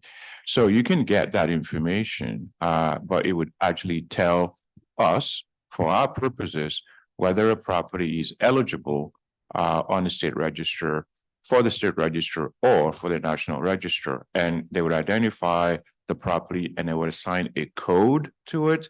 And that code tells you where that property lies. Okay. All right. I want to get that clarified. I actually, as I read this, I don't agree with you as I read this ordinance. This is a blanket. This is a blanket entitlement that any building over 75 years old is automatically by default considered a historic building. Council is shaking her head and I'd like to know why. Sorry, if it reads that way, we should edit it because that's absolutely not the intention. So if you look at 1775-020A, this chapter applies to buildings or structures at least 75 years old that are either listed on one of the two registries or eligible for one of the two registries. So it's both 75 or older and listed or eligible on one or both, meaning state and or federal registries. That's correct. And the problem I have is with eligible, because when I read those things, it is very broad on what can be eligible. It is arguably, it doesn't have to be even a certain age. If you can make the case, you're eligible, doesn't mean you're going to be accepted. And I think we have to make a difference between those that are part of the historical register. And what's concerning me is this broad brush. And the fact that $5,240 to get a CUP to change on any building over 75 years old is something that I don't know if that's the intent of this, but that's how I read it. Right, that's definitely not the intent. Again, eligible for listing has legal meaning, as we've just been discussing. And you're correct that to be listed on one or both of those, a building would not need to be 75 years of age or older. But we are saying for our purposes, this only applies to you if you're older than that 75 years cutoff and listed or eligible for listing, which, as Gabriel described, it's a determination that the state has actually made. It's not just anything.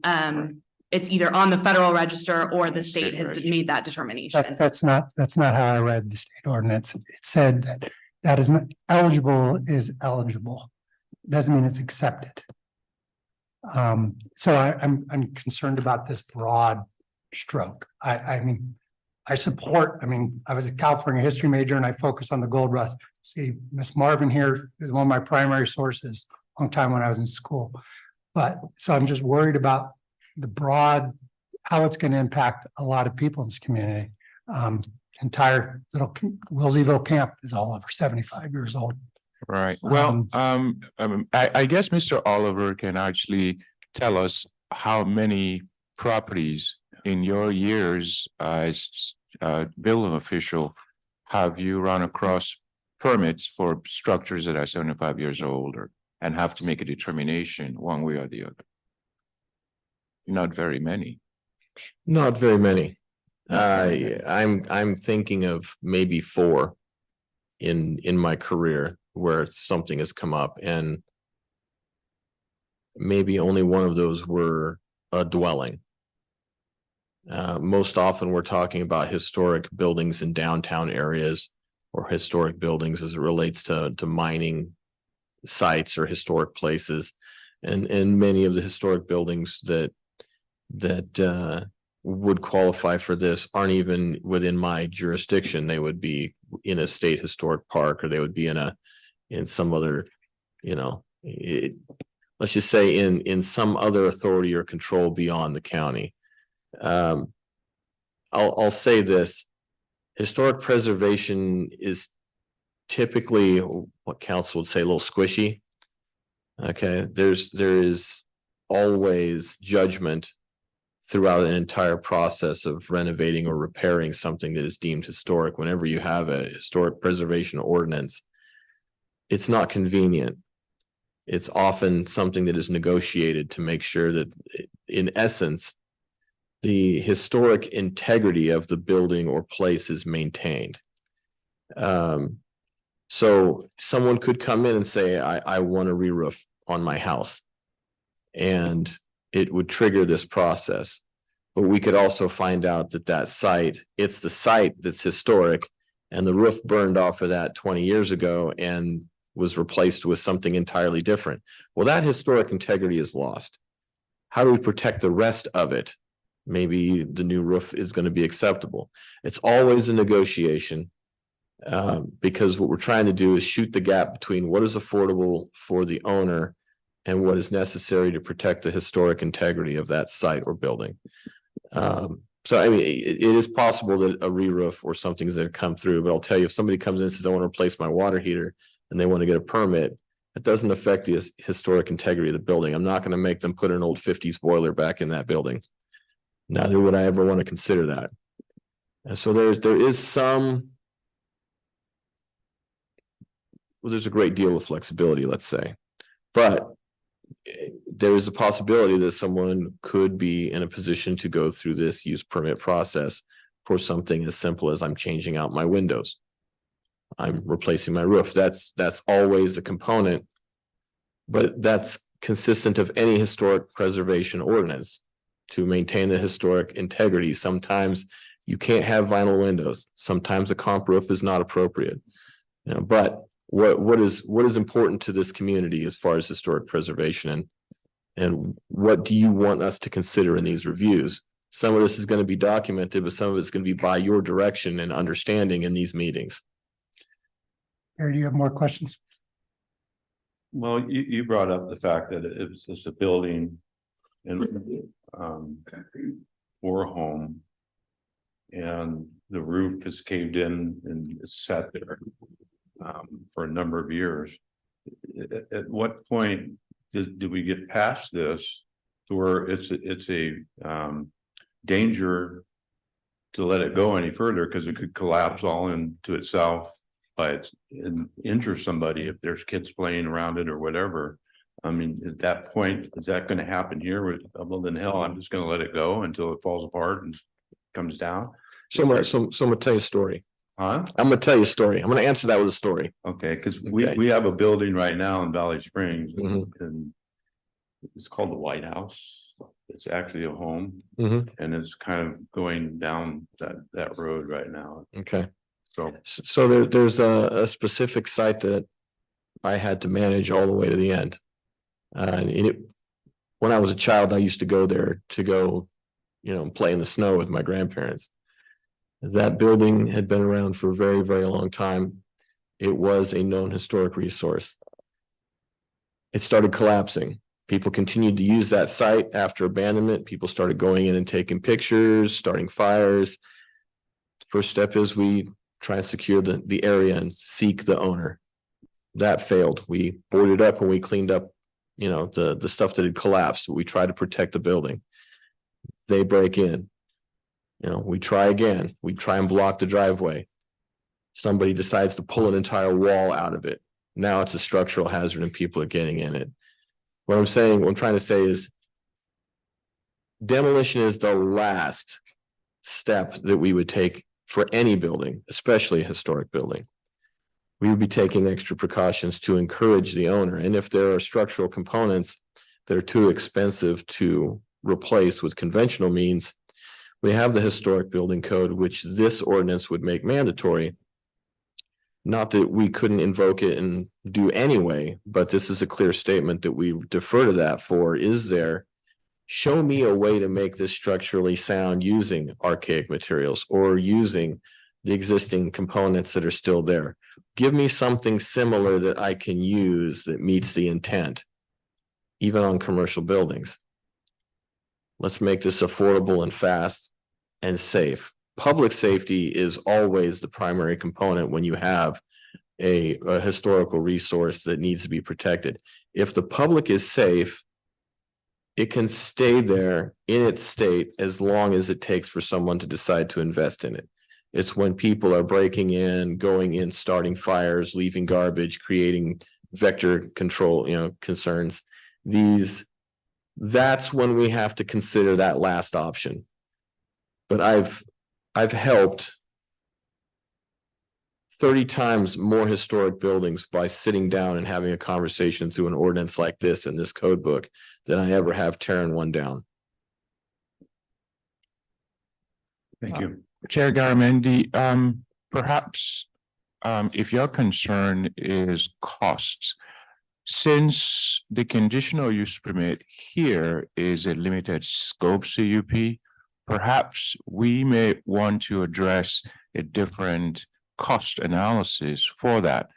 It's not going to be the same type of CUP for somebody who wants to open up, a storage facility, but if it's for this particular purpose, we might want to impose a different fee, which would require, with county council's agreement, us to do some kind of a cost analysis.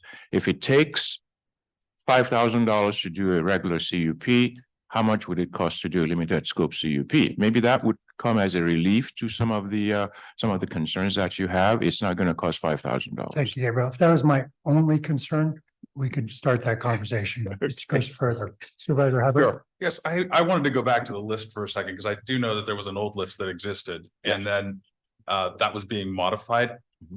Where are we with the list right now and how many structures do you think we're talking about? I wish I brought that list with me, but I have a spreadsheet of all the properties, not just properties, monuments, bridges, locations in the county that are recognized as historical at the state and or federal level. The very prominent ones we know. The Copperopolis one and some of these other ones that I've shown in my slide, but there's some other ones that are obscure. We know nothing about them, but they're on that list. Yeah, I believe that some don't exist anymore that are on that list as well. Yes. And then there's some that should have been included that aren't. That are not. Okay. Right.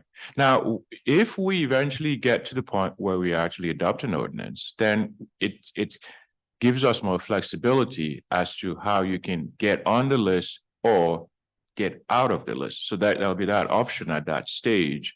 And also it give us the opportunity to implement the Mills Act. So whoever feels that they are aggrieved by the county requiring them to protect their property and it's going to cost them money to protect it, then they can apply for relief through the Mills Act, which allows them to be able to, get, tax benefits and other forms of finances for that particular purpose.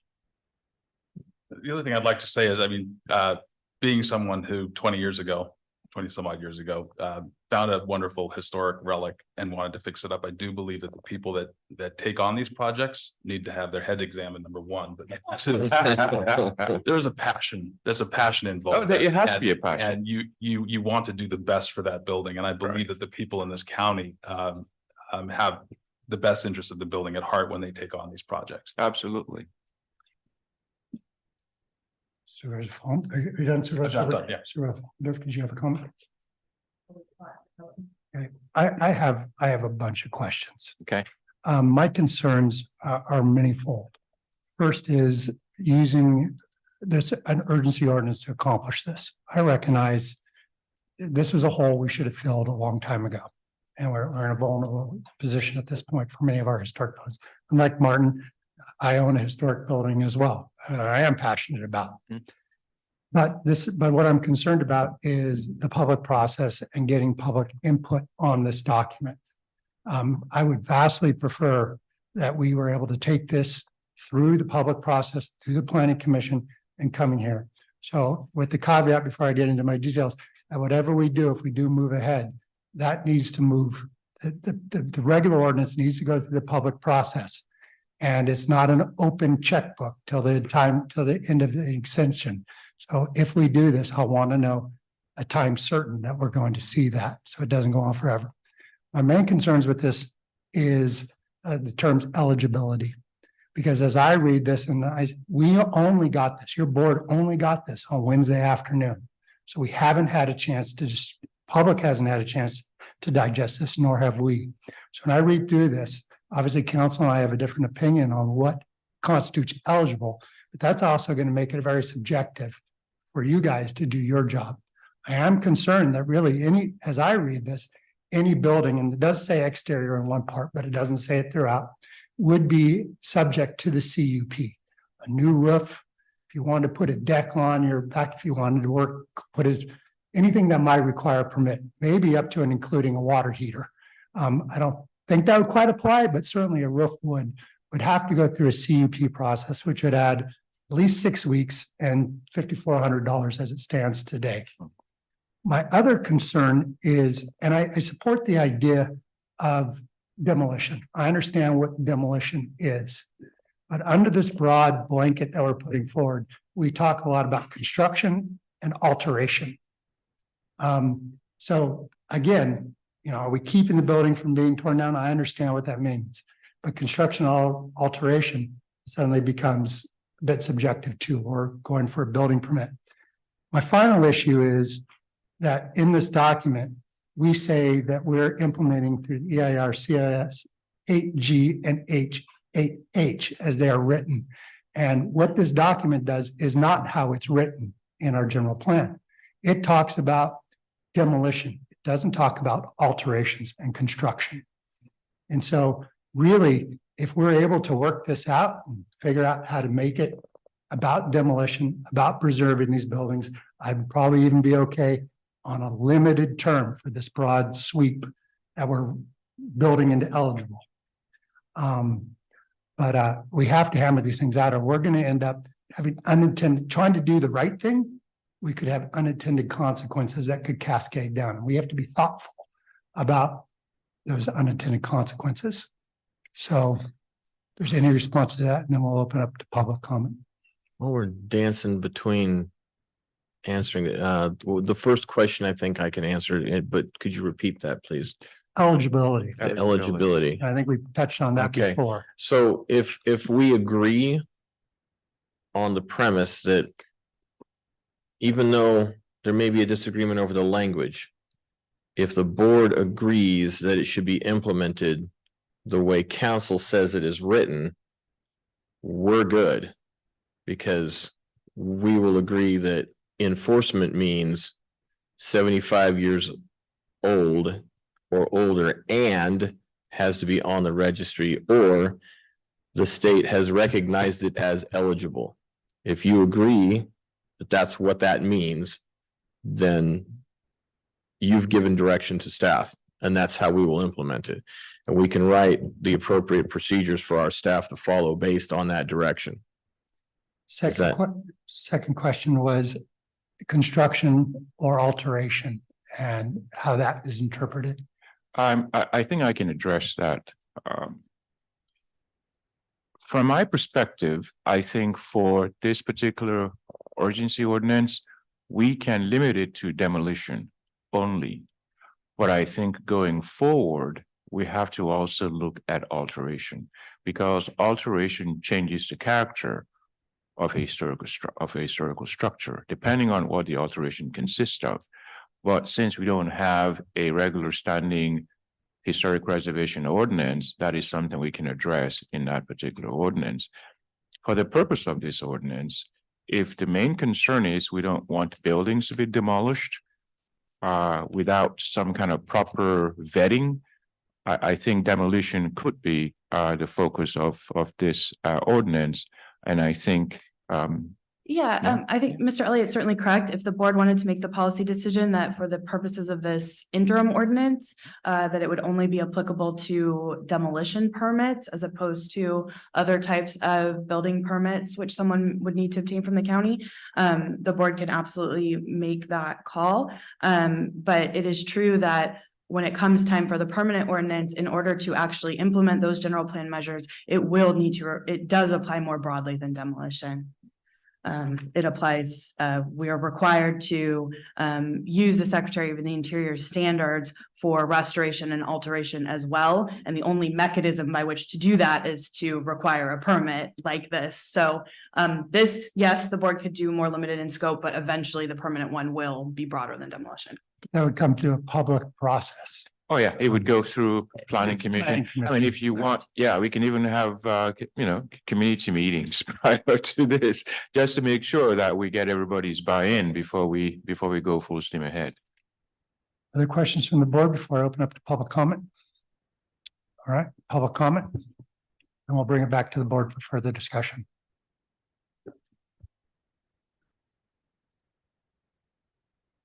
Hello, my name is Christopher Mandel. I am the Executive Director of the Calaveras County Historical Society, and I'm a resident of Sheep Ranch in Calaveras County. So here we are. We have an important problem, a well-drafted solution, and it won't cost the county any money. How often do you guys hear that? The Historical Society has been in place since 1952. During this time, it's carried out several successful and unsuccessful projects in preservation. The Double Springs Courthouse was preserved and installed in the county museum. It was made of camphor panels that were shipped from China and hauled by mule up to Double Springs. And if the society hadn't stepped in, it would have turned into a pile of rubble. The Altarville Schoolhouse was restored and moved to its current location along the highway. And we've preserved the Red Barn, which was slated for demolition, so that they could build a road from Government Center here to the old airport, which would now, we wouldn't be using that at all. Importantly, George Poor, the former museum director, if he hadn't have changed the downtown Main Street made the downtown buildings in Main Street into a museum, they were slated for demolition so that they could build a parking structure. And recently, I'd also like to mention the Ramaji Adobe, which we all know his roof has fallen in. I've been to numerous conferences about for preservation, and no one can really help me because they don't understand the dynamics of a rural environment. And also, they've had these ordinances in place in their own communities since the 70s, and they don't know where to start. Fortunately, we do. This ordinance is really well done. 1 minute. Preservation ordinances, in reality, they don't have much teeth. They range in importance as the structure is itself important. Recently, the Historical Society replaced all of the windows in the old courthouse, and nobody came to ask me, did you replace them with the proper wood for the windows? Of course we did. So what this really is that the ordinance, it's a diagram, it's a roadmap that allows property owners, the county, and local agencies to address historic properties on a case-by-case basis. I'm going to skip through some of this. What I want to leave you with is this. Calaveras is a very special place. And what makes it special is its long history. People come from all over the world to tour the historic sites of our county. I know this firsthand because I'm the director of the county museum. The historic sites are a legacy passed down by your ancestors. And they are not just important to us, they are important to the history of the founding of this state. And the gold that came out of Calaveras propelled the United States into a world power. One sentence? You get one sentence. Okay. We have a responsibility to these places that is much bigger than us. Please consider voting yes on this urgency ordinance before you. Thank you. Thank you. And I apologize, but we have to be fair to everybody. Ms. Marvin?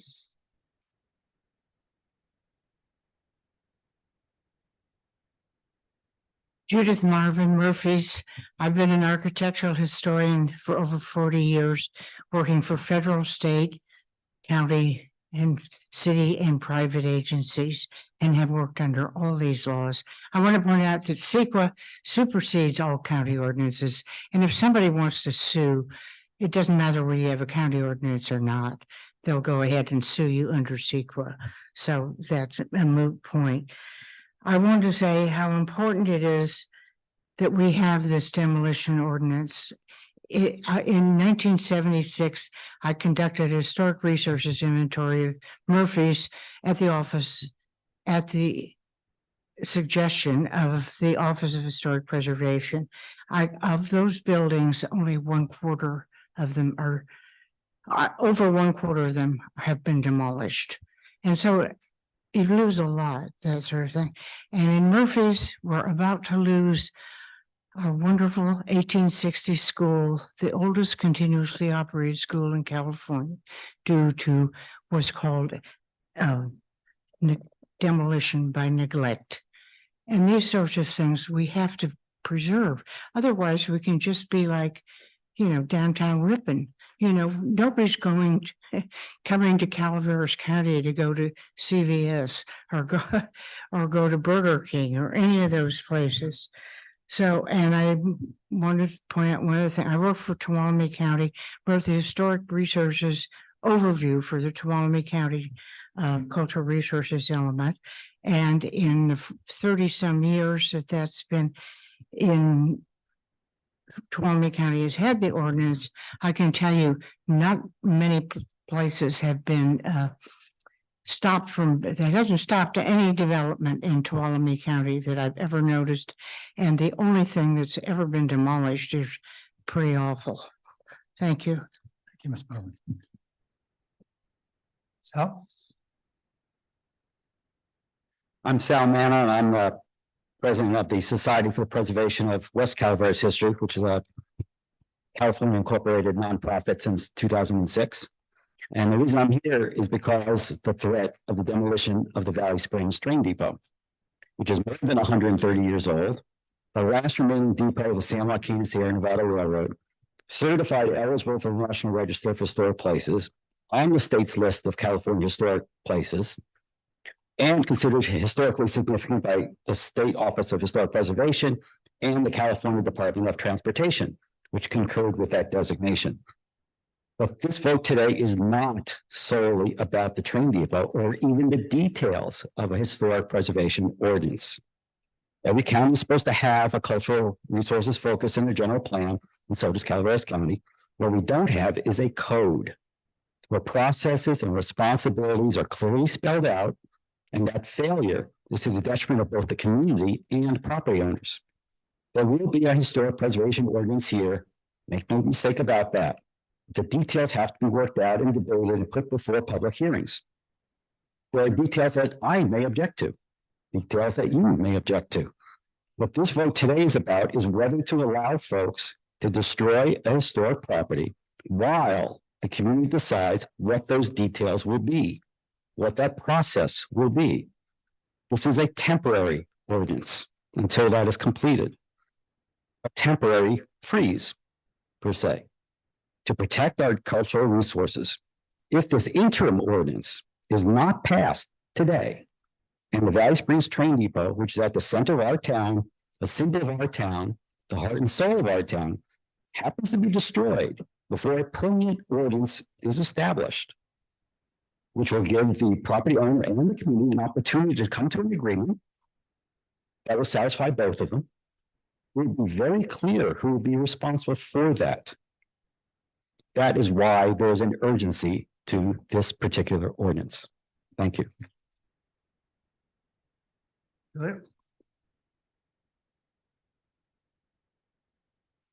Maria Costello, McCullum Hill. I'm an archaeologist, but I've been involved in historic preservation and determining significance of historic properties, working with Judith Marvin. I think Sal said it very well. This is a 45-day emergency ordinance, and to restrict it to demolition seems appropriate. McCullum Hill has the only design review district in Calaveras County, and it may seem kind of unusual. We're a small mountain town, and sitting on our design review board are Mike Delodo and Terry Weatherby, and some hardcore, libertine, conservative people. But really the catalyst for that was about 15 years ago. There's a beautiful barn on the right-hand side as you descend down into the canyon, and it sat there silhouetted, and everyone took it for granted. And then the company Enco bought that property, was going to put it in an industrial park, and through a lot of ramifications it didn't happen. And that's a historic area. It's Lower Italian Gardens. I made some presentations here, but the Enco people decided if they tore down the barn, then it wouldn't be historically eligible anymore.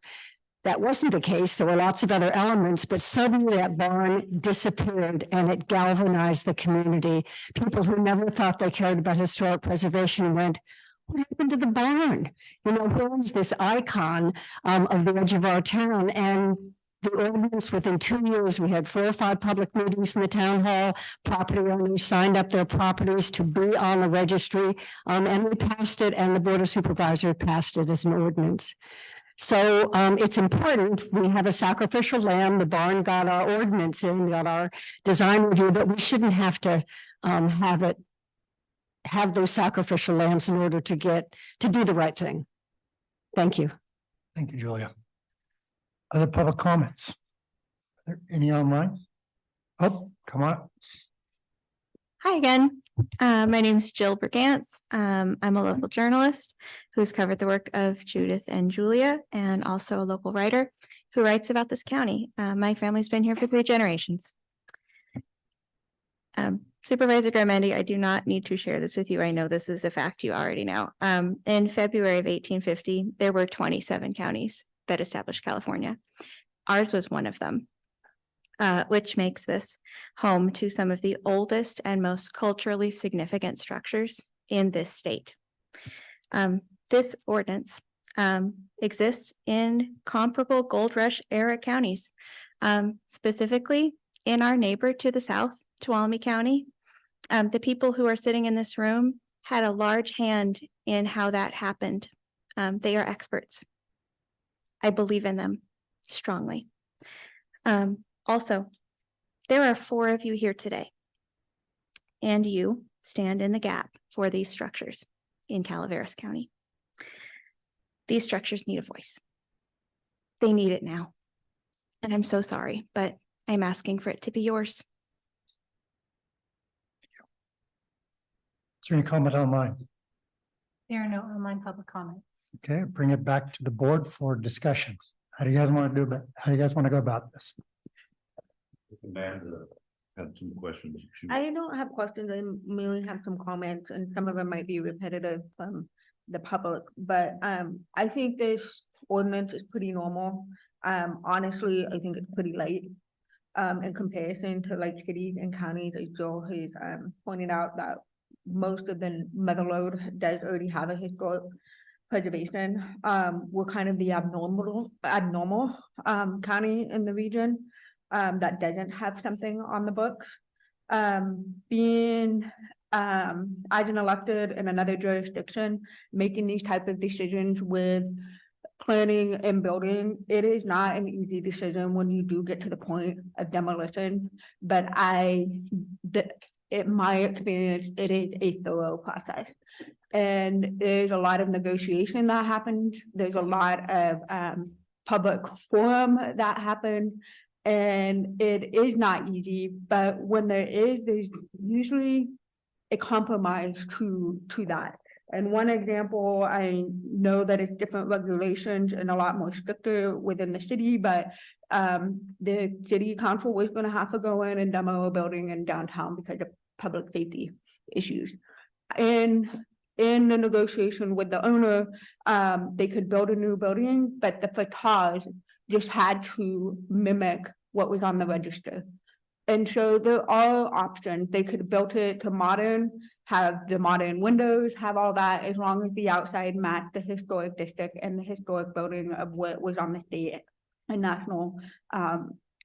Thankfully, the building owner was able to bring it up to structurally sound. But it wasn't easy. It was a year-long process that took a lot of input from many people in this room. And I think this ordinance is a good step in the right direction. I think we can learn from the other counties as we go through the public process of taking it back to the planning commission and working its way back to us. But we have nothing, and it's not just one district. There are many buildings in all of the districts, and holistically, we are all in places where these buildings are going to be threatened if we do not do something about it. And I feel that we need to make the first step of going in within the reasonable of, property rights. But I think this is a great step in the right direction, and I don't question the ability of staff to be able to be creative in those negotiations to ensure that we are protecting our assets in this county. Thank you. I would just like to reiterate again, and I think Doug touched on it, is the fact that with the proper ordinance, we will be able to get grants, federal grants, as well as state grants to help protect these buildings, which is so important. As Ms. Marvin pointed out, I mean, in my district, the Douglas Flat schoolhouse, as well as the Murphy Schoolhouse, are in dire need of repair. And the sooner that we can do that, the better off we'll be. Thank you. I will disclose that, I'm currently under the design for my historic building. I'm currently under design review, so this isn't going to impact what's going on in downtown Oak Hill. I think this is important. I question sometimes whether this is an appropriate use of urgency ordinance. But and I also have grave concerns about the broad stroke that we're putting forward. We're including everybody in the kitchen sink, arguably everybody in the kitchen sink, which is okay for a short period of time while we do this. But I am very concerned about the ambiguity between construction and renovation and this. So if it was limited to demolition and it was for a limited period while we expeditiously conduct public hearings to get this done, I could support that. But the broad stroke of this, somebody gets a $5,200 bill in order to replace the roof on their garage. That I don't think that's our intent. And I want to make sure that our intent is clear. We're trying to preserve the history of the county, not make people who have older homes not be able to make improvements in their homes.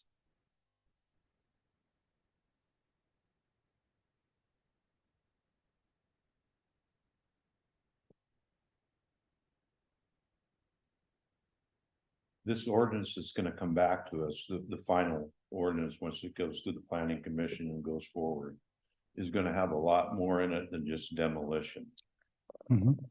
Some of the concerns you're talking about now are going to show up there. Absolutely. And I don't think there's a whole lot we can do about it at that point. I mean, you can vote no on it, or we can make some changes on it, but it has to cover a lot of different things, including if it's on the federal registry, what kind of roof you can put on it, what color of roof, what color you can paint it. I mean, I don't think, I understand what you're saying, Jack. I really do. I completely understand what you're conveying here. But I don't think when this thing comes back to us, we're going to have a whole lot of leeway from what you're saying than what's going to be presented to us because of the designations, whether they're federal or state, and the requirements they require in order for us to issue a permit for a historical landmark, whether it's a roof, restoration, or construction. A lot of things have to be covered in this thing. And Gabriel's shaking his head yes, because there's just so many components to this, just not demolition. Absolutely. I couldn't agree with you more, Gary, and I anticipate that public process will be robust. And there'll be lots of opinions on it, and a lot of this stuff will be hashed out. I want to make a point again that the only time the public or your board has seen this was started Wednesday. So I want to stay limited while we continue what should clearly be a public process. And this has not been a public process. I would like to point out a very obvious point here, which is in order for this ordinance to pass, it's going to take a 4/5 vote, which means all 4 of you have to agree to it for it to pass today.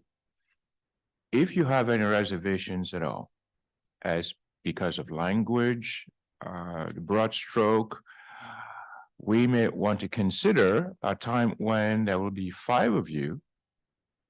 And if we have one objection, then at least there'll be a 4/5 vote. And if there are any other changes you want to recommend to this ordinance at that time, we might be able to rectify some of that. Now, this ordinance is going to be very specific. It's just a stopgap ordinance. If you want it to be focused strictly on stopping demolition, I think we can go ahead with this.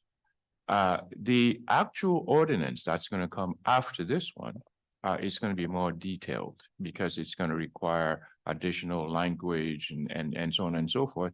Well, we can work out the details over time. But as far as what you have in front of you today, I think County Council has said she can make modifications whereby we focus only on demolition. If that is agreeable to all 4 of you, then I think we may have an ordinance passed. If that's not agreeable, I think the alternative might be to continue this item to a different date so that we can work things out and also have a 5th board member in case, we don't get 4 votes. Thank you, Gabriel. I think we understand how the vote works and appreciate your education of us. Mr. Chair. Yes. This ordinance is going to come back to us in 45 days. Regardless of what we do right now, whether we agree to put it on hold, have some changes made to it, or take it as it is. And then 45 days from now, it will come back to us. I understand that. So if you're willing that we just, as it's written, and during the 45 days, we can make it, the staff have time to go through and maybe have some of the things that you're talking about when it comes back 45 days, incorporated into some of it. Because I don't think in 45 days, we're going to run into somebody coming in wanting to do any of the changes that you're talking about. We haven't had that, as Doug said, he hasn't had some of that in quite a while. I do want. Are you saying that you haven't had a building that's over 75 years old come in for a roof permit or any permits? I don't think that's what you meant. He was talking about a residence, and I thought that's what you were talking about. I'm talking about both. I was being asked to just recall in my career, known elements, known structures. So I can't say without running a report and talking to staff if there's any specific historic buildings in the last few, other than a demolition permit that was applied for that was subsequently rejected. But not for this reason, because there was certain requirements at the state for air pollution control. Yeah, so I understand what you're trying to say. So my point, Gary, is I'm willing to support this if it's demolition. I'm not willing, even though it's coming back 45 days, these things usually get extended unless we want to rehash the whole thing and extend it. But I just think that this could be a zombie and keep going on for a while. And I want to do too, I want to make sure we don't have too broad a brush. That we're specifically fixing what we declare as an emergency. And I want to make sure that planning gets something in front of us post haste. So we don't have to use urgency ordinance to legislate. So I'm willing to work on those things and I'll do it today. It just occurred to me that we might be able to make a recommendation, knowing that 45 days is not going to be enough time to bring you the full ordinance, but if refreshing this ordinance with maybe a sentence or two identifying that potentially repairs to the building that do not affect the historic integrity of the building may be exempted from the secret process by the concurrence of the planning and building director. That would streamline a lot of these issues I think you would be having. We couldn't make that change now, but we could bring it back in 45 days. So just on that point, you know, the way that the urgency ordinance statutes are written, the interim ordinance, as everyone has stated, is initially in effect for only 45 days. The board then has the ability to extend that for up to another nearly 2 years. Don't ask me why it's 22 months and 15 days. And while I do think that if there were cleanup or typo type changes that needed to be made at the time the board renews it, if the board were to renew it beyond the 45 days, we could absolutely do those at that time. I think if the board is talking about making substantive changes to really the content of the ordinance, to me, that is not extending the existing. I mean, it's a good point, Supervisor Toffenelli, but I think that if the changes are, at some point, it doesn't become extending what we've got, it becomes something different. No, but you can allow that one to die and take in a new one. Yes, although there are rules surrounding that as well. And I think if it's, I guess what I'm trying to articulate probably really poorly is that if there are changes that a majority of, or, you know, the four of you can agree to today, I'm happy to work with drafting those. And if that is a possibility, I think that would be preferable than trying to change it in 45 days when it gets extended.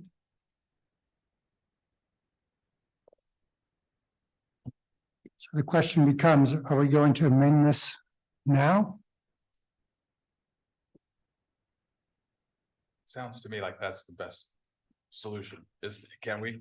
We absolutely, the board can absolutely direct changes, edits to what you've been presented with today. If they are relatively minimal, and I don't mean minimal to be dismissive of their import, but rather just in terms of drafting, like we're only striking out. So for instance, if we were to change this to something that only implements the CUP process for demolition permits only, that's a relatively easy, that'll take me 10 minutes to go through this and make sure I'm striking all references to construction or alteration. If it's more extensive changes, then it may take me a little bit more time. Does it have to come back then? No, so again, just to use this as an example, I'm certainly not trying to make policy decisions for the board. If we were to go through and delete references to construction or alteration permits and limit it to demolition permits, no, that's not something, we can just do that now and the board could adopt that today. So, Madam Council, if we took a 30-minute break, since it's only going to take you 10 minutes to do this red line, can we have a red line in front of us that it makes it just for demolition? I can do that in 30 minutes, yes.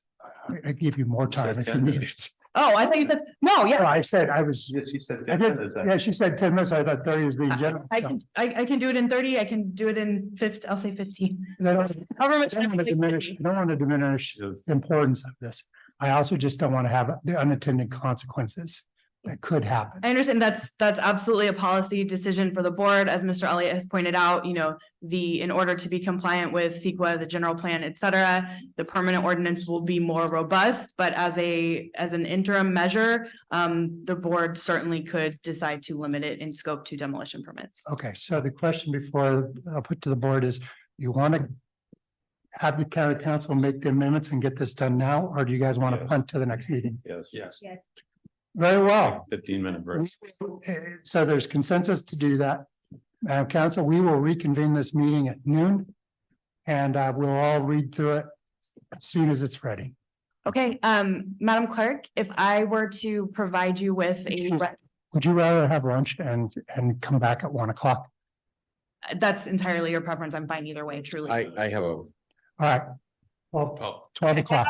I have to add in that the interpreters were not scheduled to interpret that long and I know that some of us need to leave.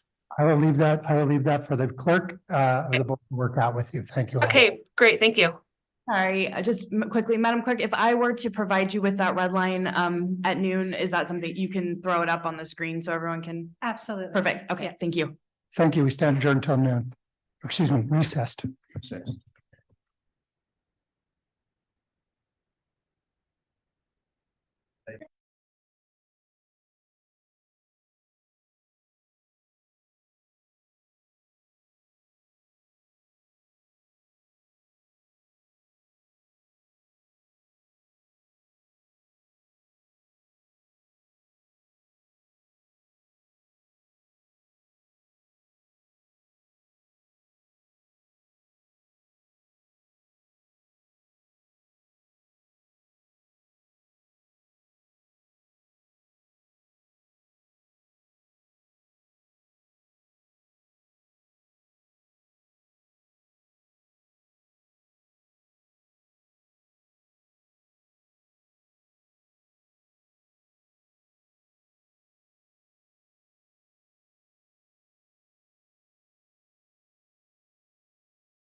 All right, welcome back to the Board of Supervisors meeting. Thank you for their patience in that recess.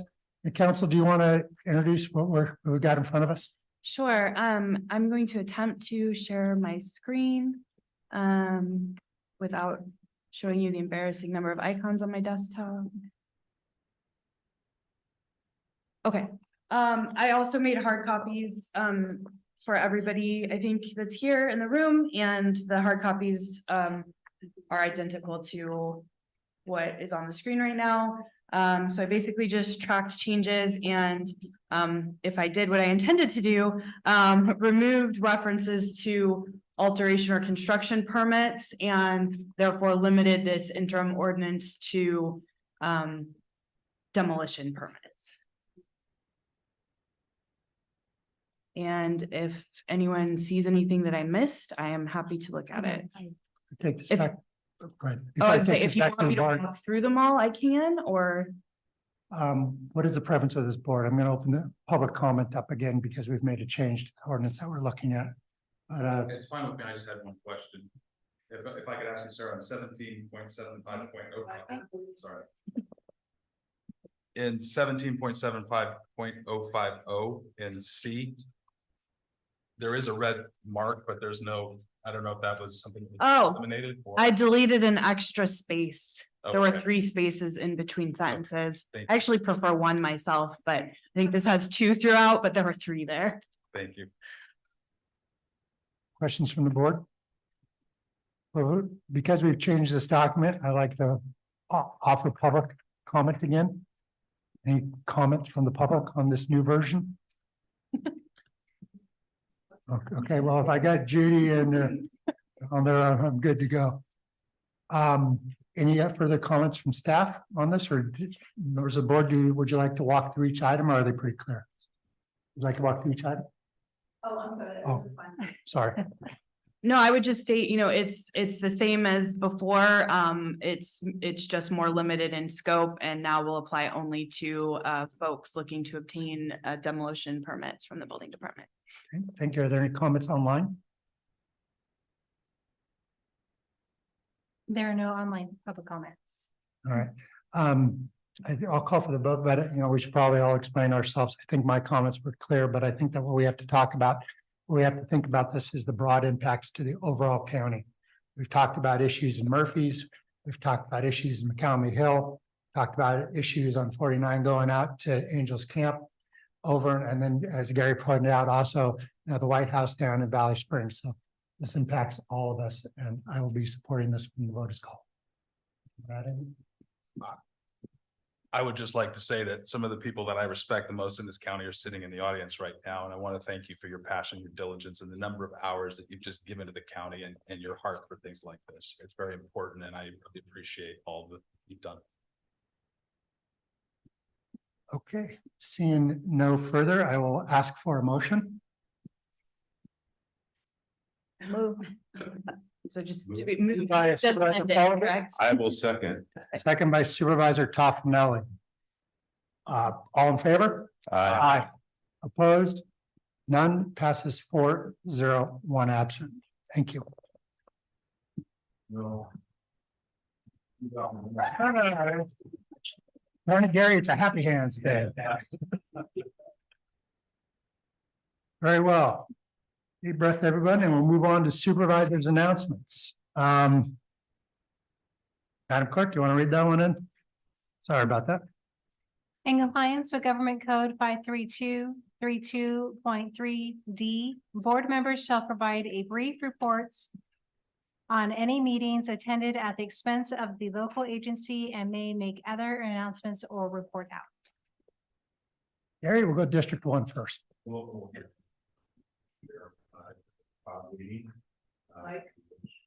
Sorry, I attended a COG meeting to which Caltrans representative stood up and said that they were awarded $300 million for charging stations in California. So I immediately said 58 counties. He said that would equate to 300 charging stations. And I immediately said, since there's 58 counties, that equates to 5 per county. And we will get back to them on where we want our 5 located. So that's pending when he comes back next month. I also wanted to bring up, other than that, I want to bring up, and it was brought up today during public comments, I think, that AT&T has sent letters out to most of the people that have landlines in Calaveras County that they are going to now remove their landlines.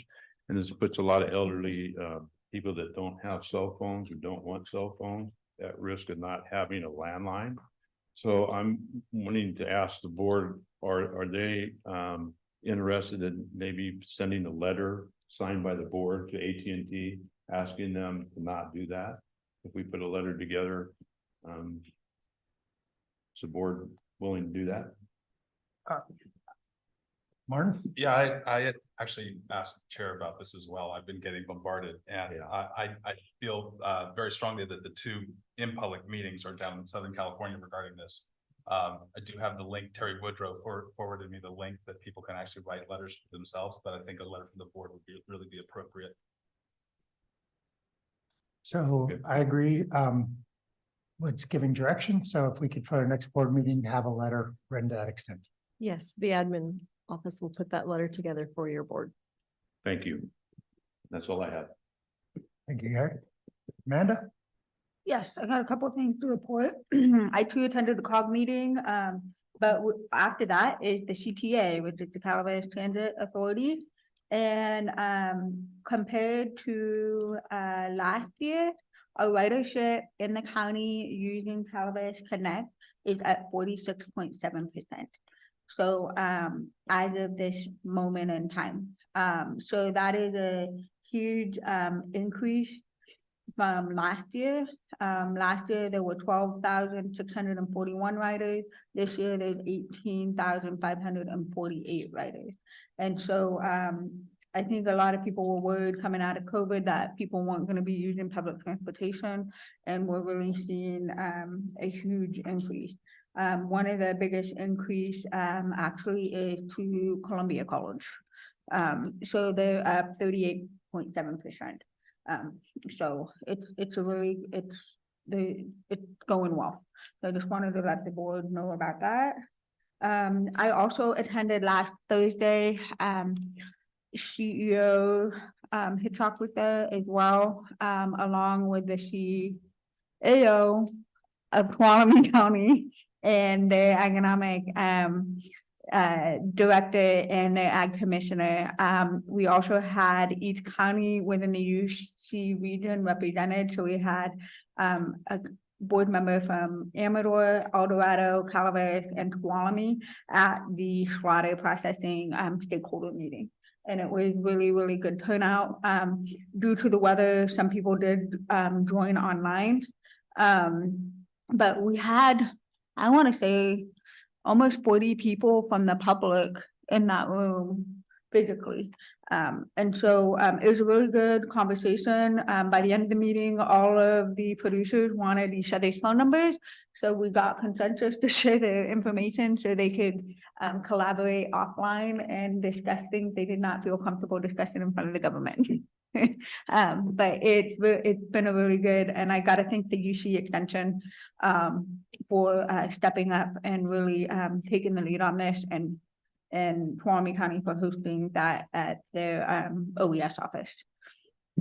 That's all I have. Supervisor Humphrey?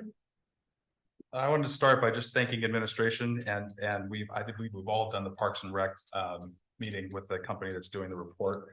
On the 29th at Faith Lutheran, I wanted to thank the county, Corey, Wendy, Lee, Jerry from Sierra Hope, the Continuum of Care, and we had 3 representatives from the Sheriff's Department to talk about homelessness in Murphy's. On the 31st, I attended a Caltrans meeting via Zoom to talk about the crosswalk situation that we have outside Michelson School, crossing Highway 4. I also attended the Calaveras Big Trees Association meeting. On the 1st, I attended the Agency on Aging meeting, and then on the 5th, I attended the Utica Town Hall, as well as I had a private meeting regarding the FERC exemption that we're looking for. On the 7th, Caltrans meeting was regarding the Upper Highway 4 corridor. We do that in conjunction with Terry Woodrow, the supervisor in Alpine County.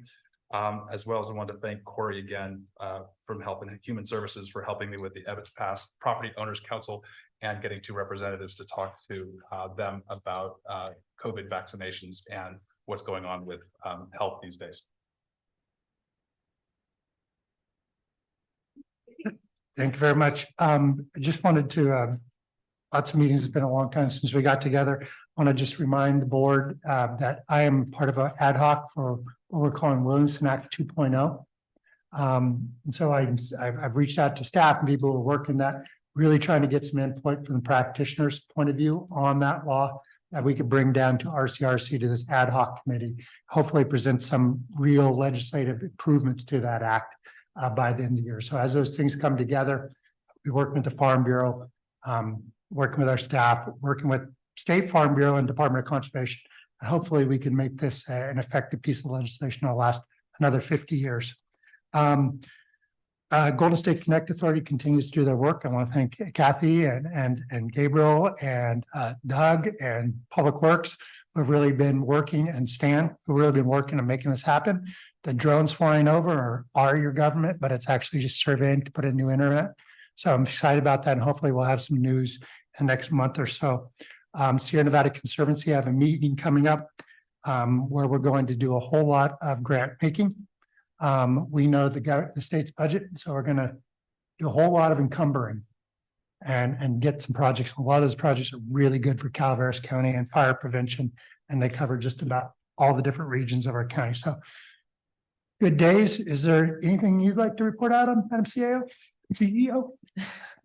So I would like to mention that I also met with Joel Metzger and Utica Power and Water regarding their FERC exemption application. He has requested a formal letter of support from your board.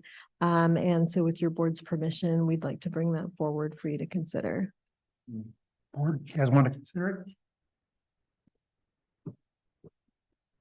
Yeah, I think there's still some more investigation that I would like to do, but I would definitely consider it. So maybe you could work with Martin. We get that right. Anything else? Madam Council? Clerk? All good. Very well. We stand adjourned. Thank you.